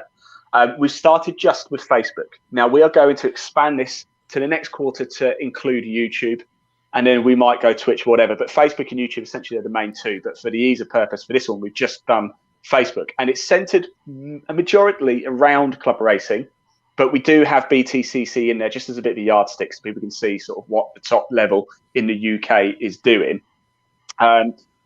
Now, the criteria for this as well is, and I must stress as well, we've probably made loads of mistakes with this as well. So we've probably missed loads. I think I got about 96 series or something in there. So if you look at it and we've missed, we apologise. This is what we could find And I kind of use the main series. I use MSV, BRSEC, Bark, Castle Combe, MG Car Club, the ones that we know very well, and looked at a few others as well. So that was what we could find. If we've missed any of yours off, if you're involved in a race series and we haven't included it, we apologise. But please, please, please do email me or comment below. I'll bring my email up in a sec. You can get hold of me on here with the links to your social media for your race series. So then we can include it in next quarter's publication. So, Leon, if we've got the table ready to bring up. Oh my God, this is look at this. This is serious. Let me just get rid of my name there. So, as you can see, this is the social... You want that tab up there, Ian? Ooh. You got your internet tab up there. That's a dodgy one at the top. By the way, that's Leon's computer, not mine. So, as you can see, position on the left, what series it is, and Facebook following over there on the right. For quarter 2, so published at the end of June, we'll include YouTube, and it's quite simple. It will just be the 2 columns added up, and that is the total. So, as you can see, the British Touring Car Championship, just the followers. So the British Touring Car Championship, as you can see, has 180,484 followers. Lotus Cup Europe, I did put it in there. I know Europe, but I put it in there. British GT, 34,115. Mini Challenge, 27. I suppose, realistically, the first sort of club one, F1000 maybe? Yeah, F1000. Yeah. Or if you can count the Mini Challenge with the Cooper class.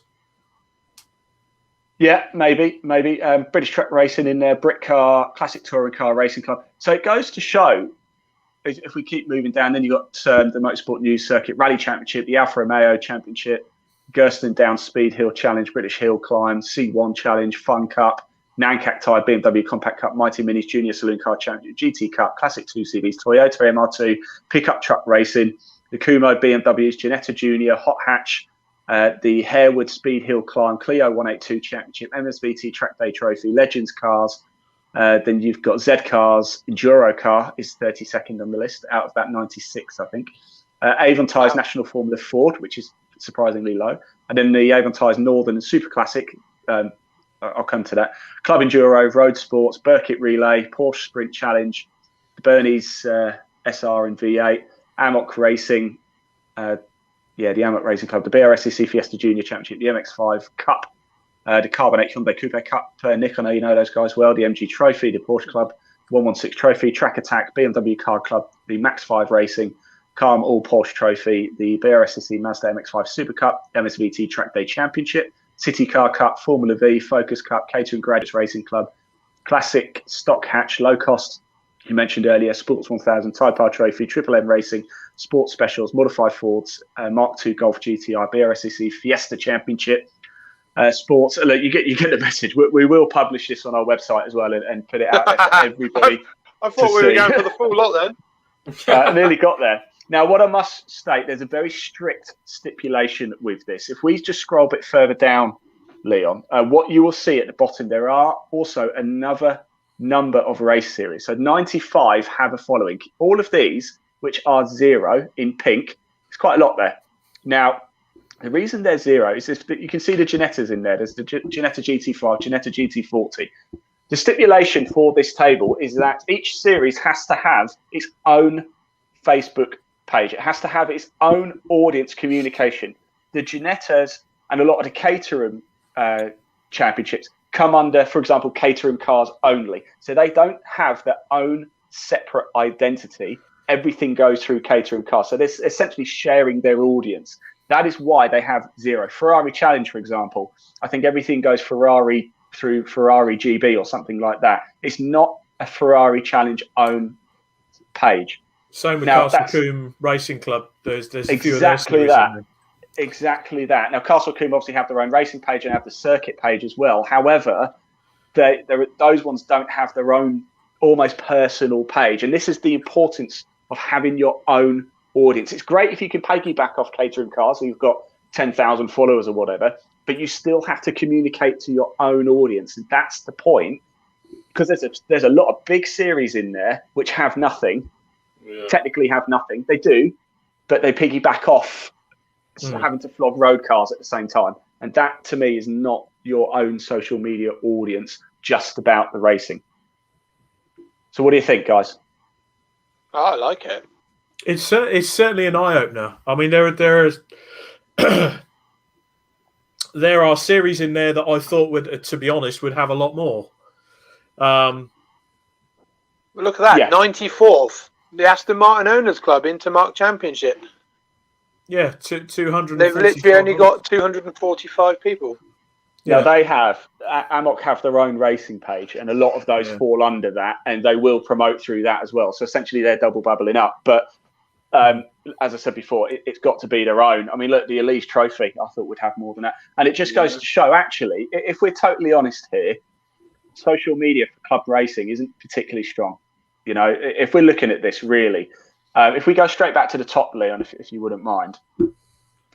If you look at that there, only the top 5 have double figures followings on Facebook. That's it. You know, and the top club racing one has 7,029. Now, as I've said before, we've probably missed stuff off, and if we have, we apologise. And if you think our data's wrong, please do drop me a message, comment here on Club Racing, or head over to my Supercar and drop us a message, or there's my email address. Do feel free to email me. I put it out there. We want to be as transparent as possible. We want to get it as accurate as possible. These figures as well were taken at the end of March, so I appreciate there's been 8 days of growth, so they're not going to be exact as they were, but appreciate it does take a bit of time to put the data in, so we have to have a cut-off point at some stage. So we're going to build this out every single quarter. We're going to add in YouTube next, and this will shake things up a little bit because some of them will have far bigger YouTube followings than they do Facebook. So it's not fair just to judge everybody on Facebook. However, Facebook, as you know, as Alpha Live, AJK, we all broadcast to Facebook. So it's a very strong starting point. Yeah. And that's it. Like I said, we will publish those over at contentlive.net over the next couple of days, so anybody can access it. We'll put it out on social media. We'll send it to you guys, so you feel free to share it as well. And it just highlights the importance of, if you're racing for a series that only has a couple of hundred Facebook likes, there's nothing wrong with that, but we need to do something to raise that, because there's a fair chance we might be missing out and getting new drivers when we don't need to, you know? Yeah, well, they're definitely missing out on an audience, aren't they? You know, if you've only got 200 following, you know, in the country, it's going to be thousands more that probably would, once they've seen it and know it's there, go, oh wow, I'm following that. That's cool. Yeah, but I think the big problem is there's not one club series in the UK, according to our list, that has over 10,000 Facebook followers, and it's not everything. It's a good yardstick. It's a good number. It's a good number to sort of base yourself on, and you know, it shouldn't just be right, let's forget everything else and just focus on this now. But it is something to consider growing and being a bit more active on, and just getting on it a little bit more and thinking, don't underestimate it, is what I think we're trying to say here. Oh, yeah. Definitely. It's an item. I mean, Chris Pearson's commented that Castle Combe Racing Club has 3695 between the 4, because there's 4 championships under the local circuit, right? So that's just over 3,500 followers for that particular. And Castle Combe, really, it's its own brand because of the day out you have there with the racing club. They don't go off and do their own things separately. So that might be a bit of a. I get that, and there's always going to be a bone of contention, isn't there? But we have to draw the line somewhere. And I must say, Castle Combe social media is brilliant. By the way, they have Combe TV, don't they? Which is absolutely great with Chris Dawes, and they get it. You know, I've never been to Castle Combe. I'd love to go, but those guys get it and they get the value of it, and that's great.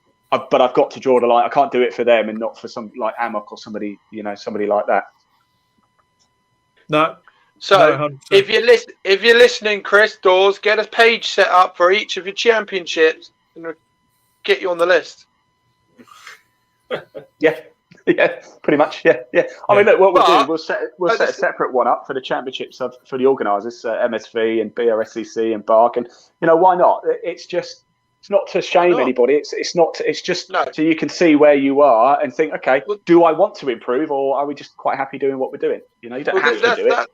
That was what I was going to say. Obviously, this isn't you're the best, well done. It's purely to help all the other championships and clubs see, well, how come they're getting 10,000 views yet our racing's better? But it's probably because the guy who's in charge of your social media is just not as active and is getting as involved, and the content's not great, and you haven't got My Supercar involved. Whatever. But it will hopefully help clubs who want that. Because there's clubs out there that probably don't know what they're doing, and they're thinking, "Oh, I've got 200 followers," and they think they're doing all right. Yeah, it is. So it's a major marketing tool. It's if you have your own page, you've got 200 people who really care about you. You know, so build it out, get more. I mean, if only there was a club out there that had a fantastic platform of all sorts of races that could help distribute your race championships. What do you think, Steph? What do you think, Rob? It'd be amazing if there was a place like that. It would be absolutely awesome. And it would be better if they kind of had a podcast where they could come on and talk about these things, as well as having, I don't know, maybe a members page, like a paddock. Yeah, maybe all hang out in the paddock and talk all things racing. Wouldn't it be great if there was a club out there that did that for everybody? Just hang for out in free the paddock as well. For free. For free, you can hang out in the paddock, have a mass debate, just really hang it out there. Just, but Chris, go to that Facebook page and hit that like button. Yeah, I mean, Ian's frozen. I don't know whether his internet's gone down or he's just really happy to see us. But Chris Pearson's loving that pose.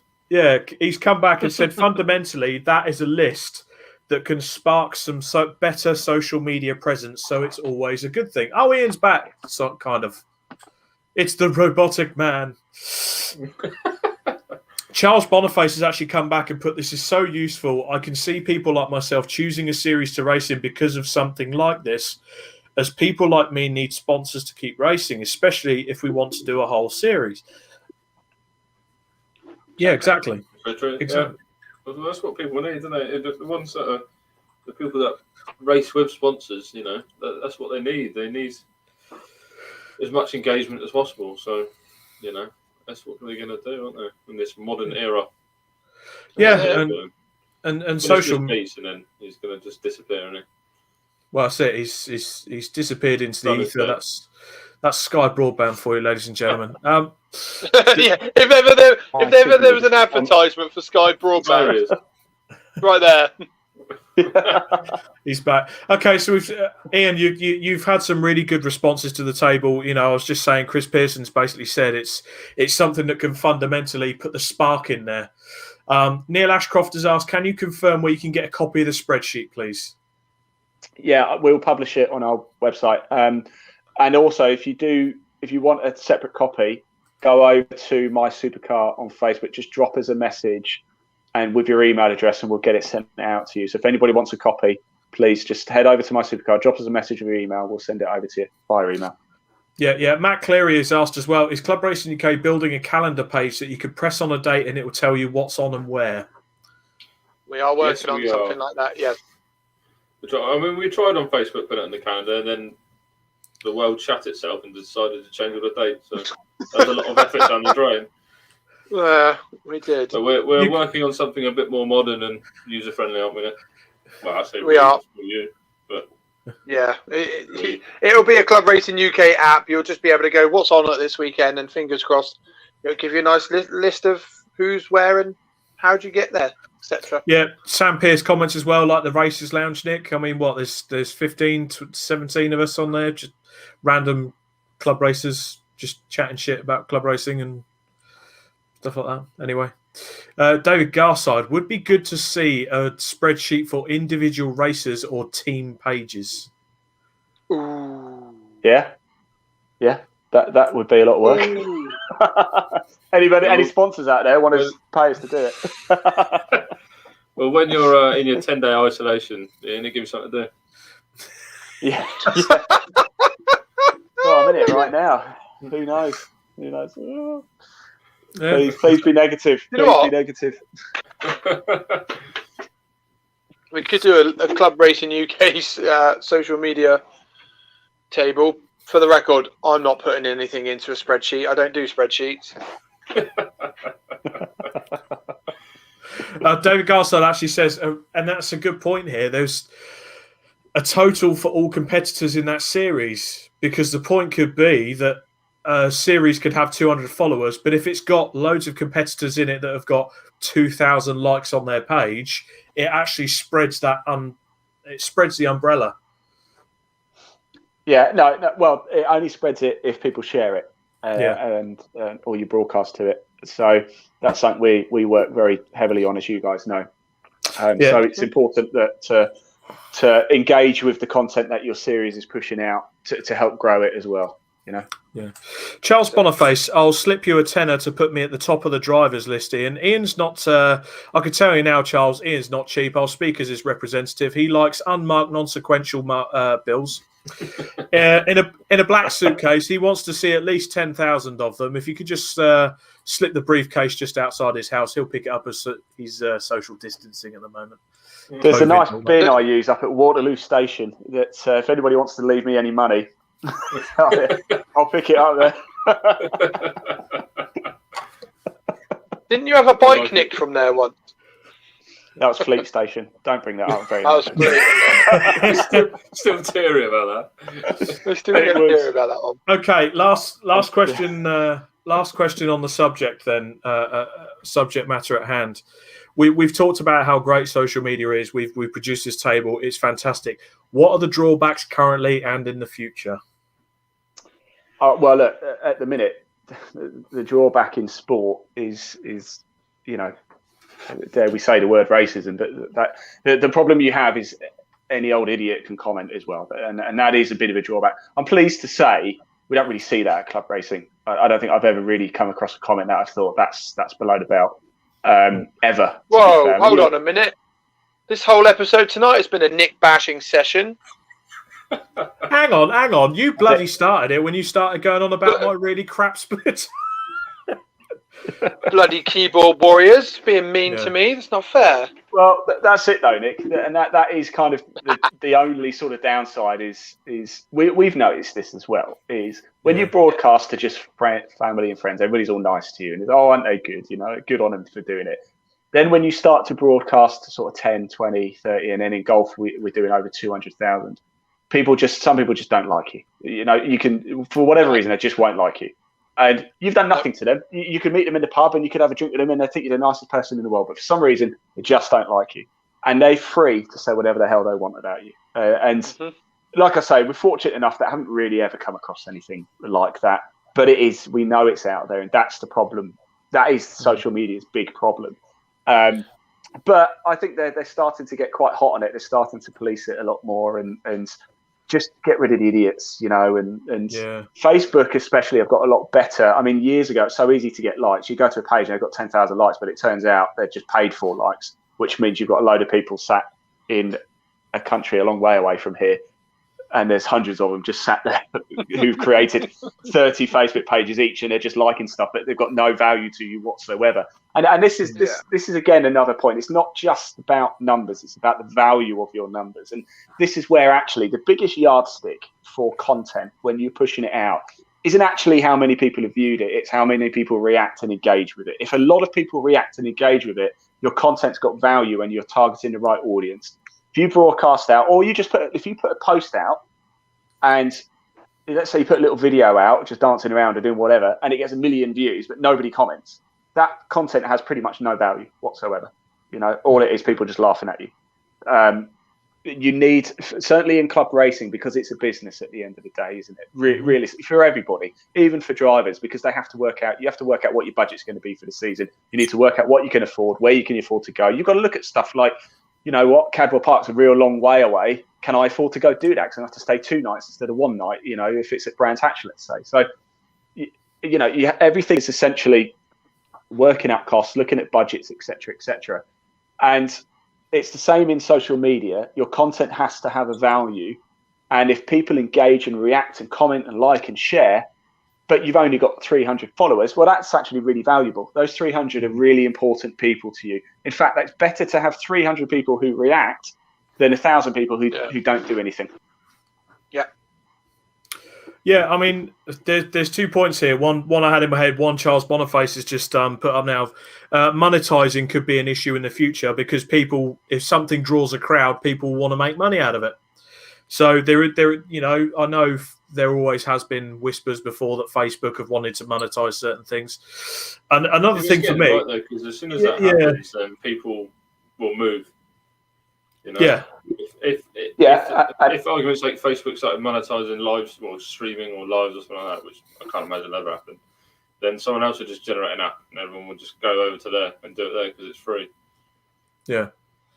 I think you've hit the nail on the head there, Stefan, and people are. This is why we now broadcast to Twitch as well, just to sort of hedge your bets a little bit on things. And we spoke about it before, where if we had one centralized platform for streaming for club racing in the UK, probably you got with that. Again, it sounds great in the short term. In the long term, if MSU controlled it, for example, they might look at this and think, well, hang on, we're making £2 per member at the minute, but if we charge a subscription, we can charge £10 a month. Here, and we're going to quadruple the income that we're making at the minute. So that makes sense. We'll stick it behind a paywall and people will pay it. And that's why, again, it needs to remain independent. Don't forget, YouTube and Facebook already monetize your content if you hit certain criteria.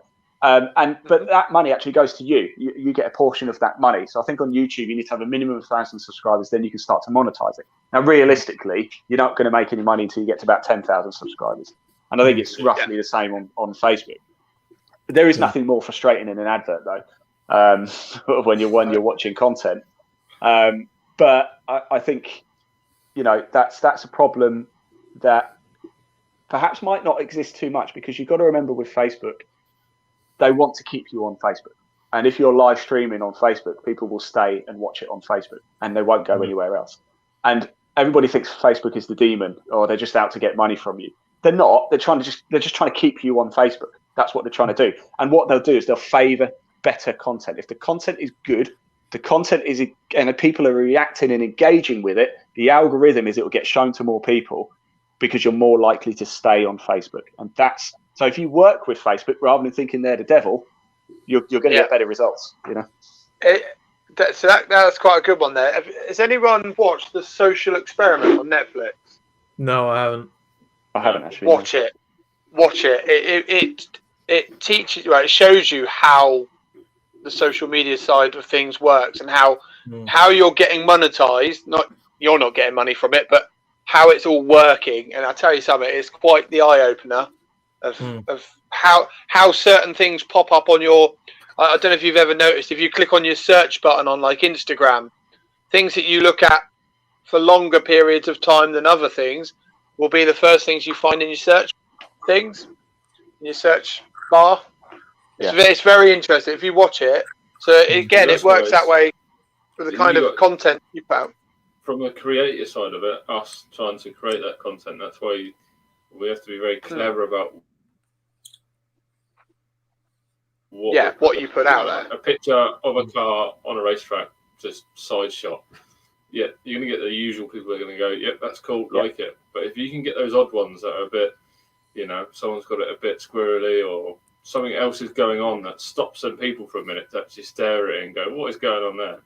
Yeah. Then that's what then drives more of our content to them. A little tip for you as well. That's a good point. In fact, that's a great point. And when you post something, you've got, I think, certainly on Twitter, you've got about 3 minutes before Twitter will decide whether that post is going to be successful or not. So if you've got multiple Twitter accounts, or you manage multiple Twitter accounts, as soon as you post something in one post, go to your other accounts and retweet it immediately, because then what you'll notice is it will get shown in a lot more places. The organic reach will go up a lot higher as well. It's same with Facebook as well. If you just post something out, and nobody reacts to it, what you'll tend to find is if nobody's reacted in the first half hour, it's highly unlikely anybody's going to do anything with it, because Facebook will think that's not a successful post. That's perhaps not the best content to be shown. Yeah. I'm going to hold that. I'm not going to show it. Yeah, because you always hear people on Facebook going, well, I never see X, Y, Z posts anymore. I never see this. I never see that. It might be because they're just not consistent enough with it. And they might post once a week and then don't post for 2 weeks and then post once a week. LinkedIn's a big one for that. If you're not consistent, don't bother being on LinkedIn if you're not going to post consistently. Well, going back to the posting, right? And this has happened. There's a few examples I can think of on top of my head. I won't name names or anything like that. But how often, especially in the club races side of it, I know there are certain rules in technical regulations for the big boys like the British touring cars and such. But how often has there been an incident on track that's gone viral because of social media? Because there's been an incident. The MSA had to put it in the regs about bringing the sport into disrepute. So at the same time, social media is fantastic, but at the same time, you've got to be careful what you put on there. Yeah, I don't agree with that personally, though. I think that's tough. If you're going to have something like BTCC and have a lot of people there watching and stuff, that comes with part of the territory. That's part of the responsibility. That's just part of the territory. What are you going to do? Ban people from using their phones? Well, no. I mean, as in like. Especially with club racing, someone puts up an onboard. Oh, look what happened today! I got smashed into. What an absolute bastard! Blah blah blah. Here's the multiple camera views, and it brings a championship into disrepute when it could effectively have already been solved in the steward's office. But it's look just at that club look at that Club Enduro post that we put up last year. Yeah, PCR cars got flipped. That blew up. That went absolutely nuts. It didn't matter where you clicked on social media, you got to see. Obviously, if you're in the motorsport fraternity, if you're in golf, you wouldn't have seen it. But yeah, it just blew up, and everyone was talking about it, and everyone had an opinion about it. But obviously, for Club Enduro, their views must have just gone through the fucking roof, Yeah. So, but then I think that's why shows like this exist, isn't it? To let people have their say. Yeah, we can talk about it. But I mean. Charles Boniface puts as well, the sad thing with that is that crashes do draw more people than just good hard racing, and that's with any level. It's always going to. That's human nature. How many people used to sit and watch you being framed because you were watching people fall off their chairs? I think. Very true. If we watch, that's human nature. If we watched that race in Bahrain and Grosjean didn't crash and set on fire, how many people would have watched that race afterwards? You know what I mean? If it hadn't have happened, how many people would have watched it? And it did happen. Yeah, do you know viewing what? figures would have gone through the roof because of that. I hate to have to say, because I've always been a bit of a fan of Grosjean, if I'm totally honest. I've always thought he's bloody quick. Yeah. Now, obviously, it was already announced he was leaving Haas at the end of the season anyway, wasn't he? Yeah. He would have just disappeared. Because of that crash. I hate to have to say this; it doesn't make it right, but his stock has risen through the roof because of that crash. And that's because of social media, essentially. Yeah, definitely. Because if one person shares it, and then another person shares it, it just explodes. While we're on the subject of Grosjean, did you hear a fun statistic I heard today? I think it was Matt that told me today. What? Did you know Roman Grosjean was on fire longer than that Mazepin was actually racing? There's a statistic for you. So Roman Grosjean was on fire for longer than that Mazepin has actually raced in a Formula One race. I thought he was called Marzipan. I was like, why is he named after Marzipan. Yeah, whatever. I love Marzipan. What we're not saying is, don't go out this weekend and go smash your car up and set yourself on fire just to try and get yourself out there. Don't get a sponsor. Don't do that. Don't do that. There are right ways and wrong ways, and that is definitely not the right way. No, it's the right way. To just stop it there, we've got a final question, Nick. It is from Sam Pearce. How much value did your naked video have? That's true. Well, all jokes aside, right, the reach I got from that was huge because everyone was like, oh, or yay, ooh, he's sexy, and all of that.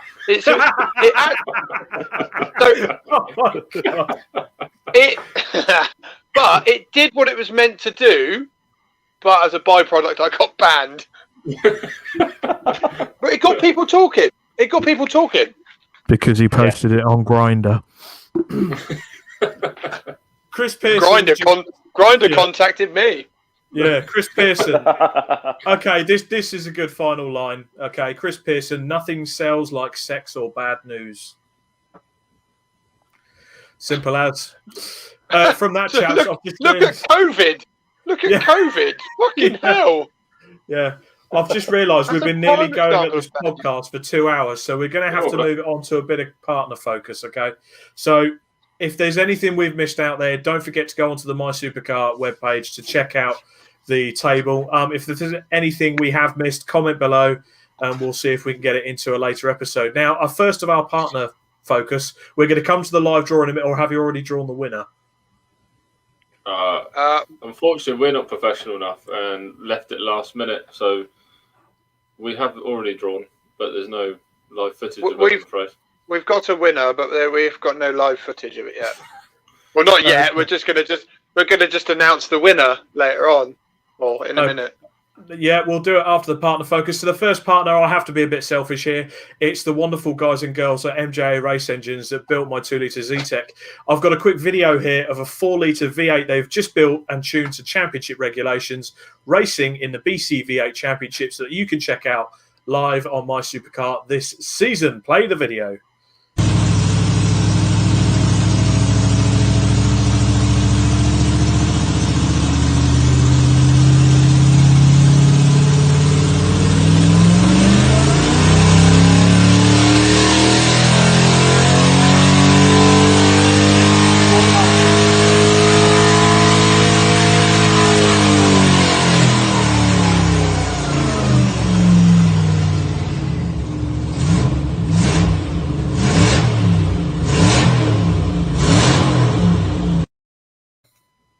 Oh, that sounds good. Goodbye, earphone users. So there we go. For any engine work, by all means, I highly recommend them. Like I said, they've built us a fantastic engine for the Focus. I know they've done some bits for Nick's Vectra as well, and they're doing a lot for many club races up and down the country, as well as featuring on Car SOS and building engines for the likes of Fuzz Townsend and Tim Shaw on that show as well. So check them out. They are on Facebook, MJA Automotive Engineering in Bromsgrove. Give them a look up. Our second partner focus is Hawk Motorsport, because they announced this week they are now the official resellers of Zamp Motorsport helmets and accessories. Their brand is quickly being recognised as a market leader in design and quality without blowing the budget. They've also sponsored a few championships in the 750 Motor Club. Helmets are available from the most recent helmet standards and are available in bare or pre-printed options. Have a look now at hawkmotorsport.co.uk. Go to their store, check out Zamp helmets. So there we go. Sexy looking helmets they are. And our final partner focus is probably the greatest wind-up of all times, apart from Nick changing the page to Club Golfing UK. Oh, whoa. There's no wind-up here. There is no wind-up. Just you wait till Sunday.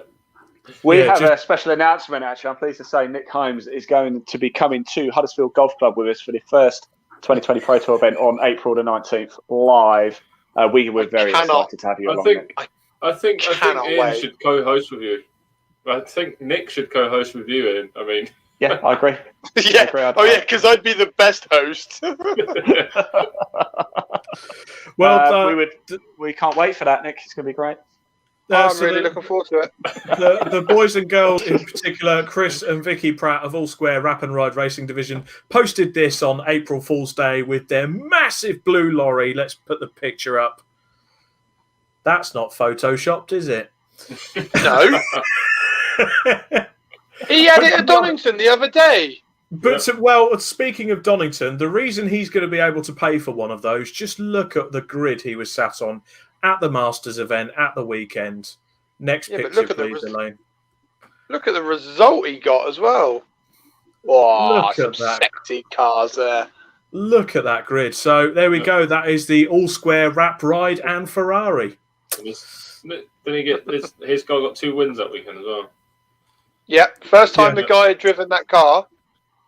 First time the guy had driven the car over here. And I was speaking to Chris at the weekend, and he was, I think he said it was something like 0.6 off some of the pro drivers. And the guy had literally purchased the car. Chris has built it over the winter period. And yeah, he went out and absolutely smashed it. Come away with trophies. That's how good he is at setting up a car.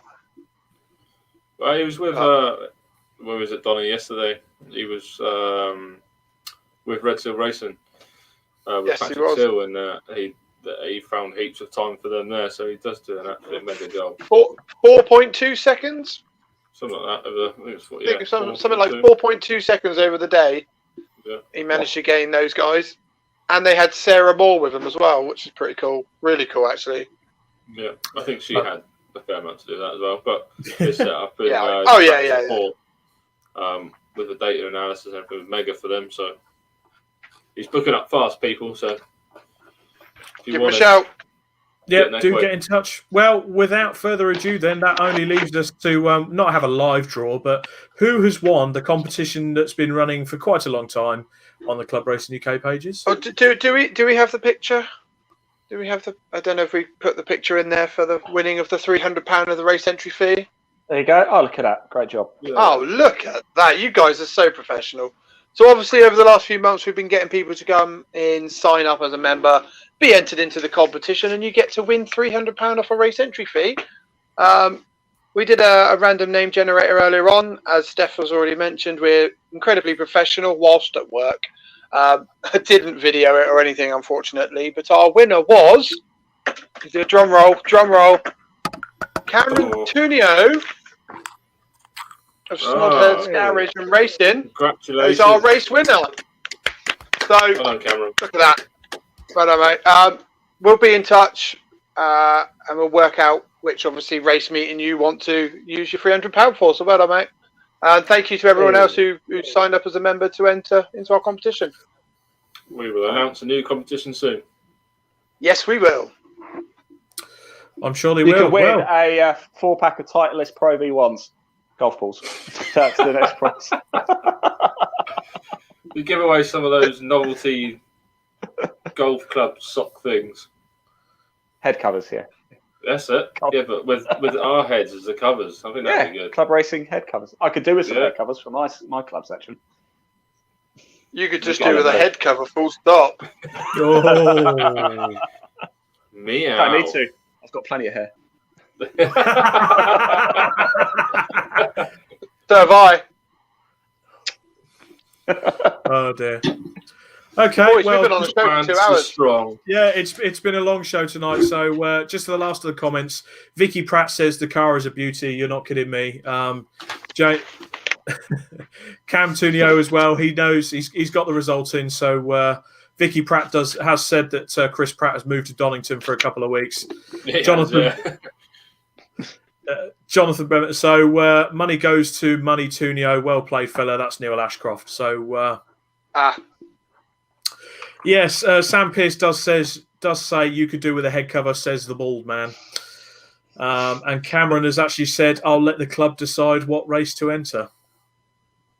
Oh, Nice. That's pretty Okay. cool. Brands Hatch. Okay. Brands Hatch. Yeah, probably Brands Hatch somewhere. Probably Brands Hatch somewhere. Well, it's probably been the longest show we've ever done. Hopefully, we've given some good insight to what you guys can do on social media and what, importantly, social media can do for you, the club racer and or organizer. As usual, your podcast host has been Robert Lewis, joined effortlessly every 2 weeks by Mr. Nick Holmes, Steph, the other one, Marsh, and Nick, who... oh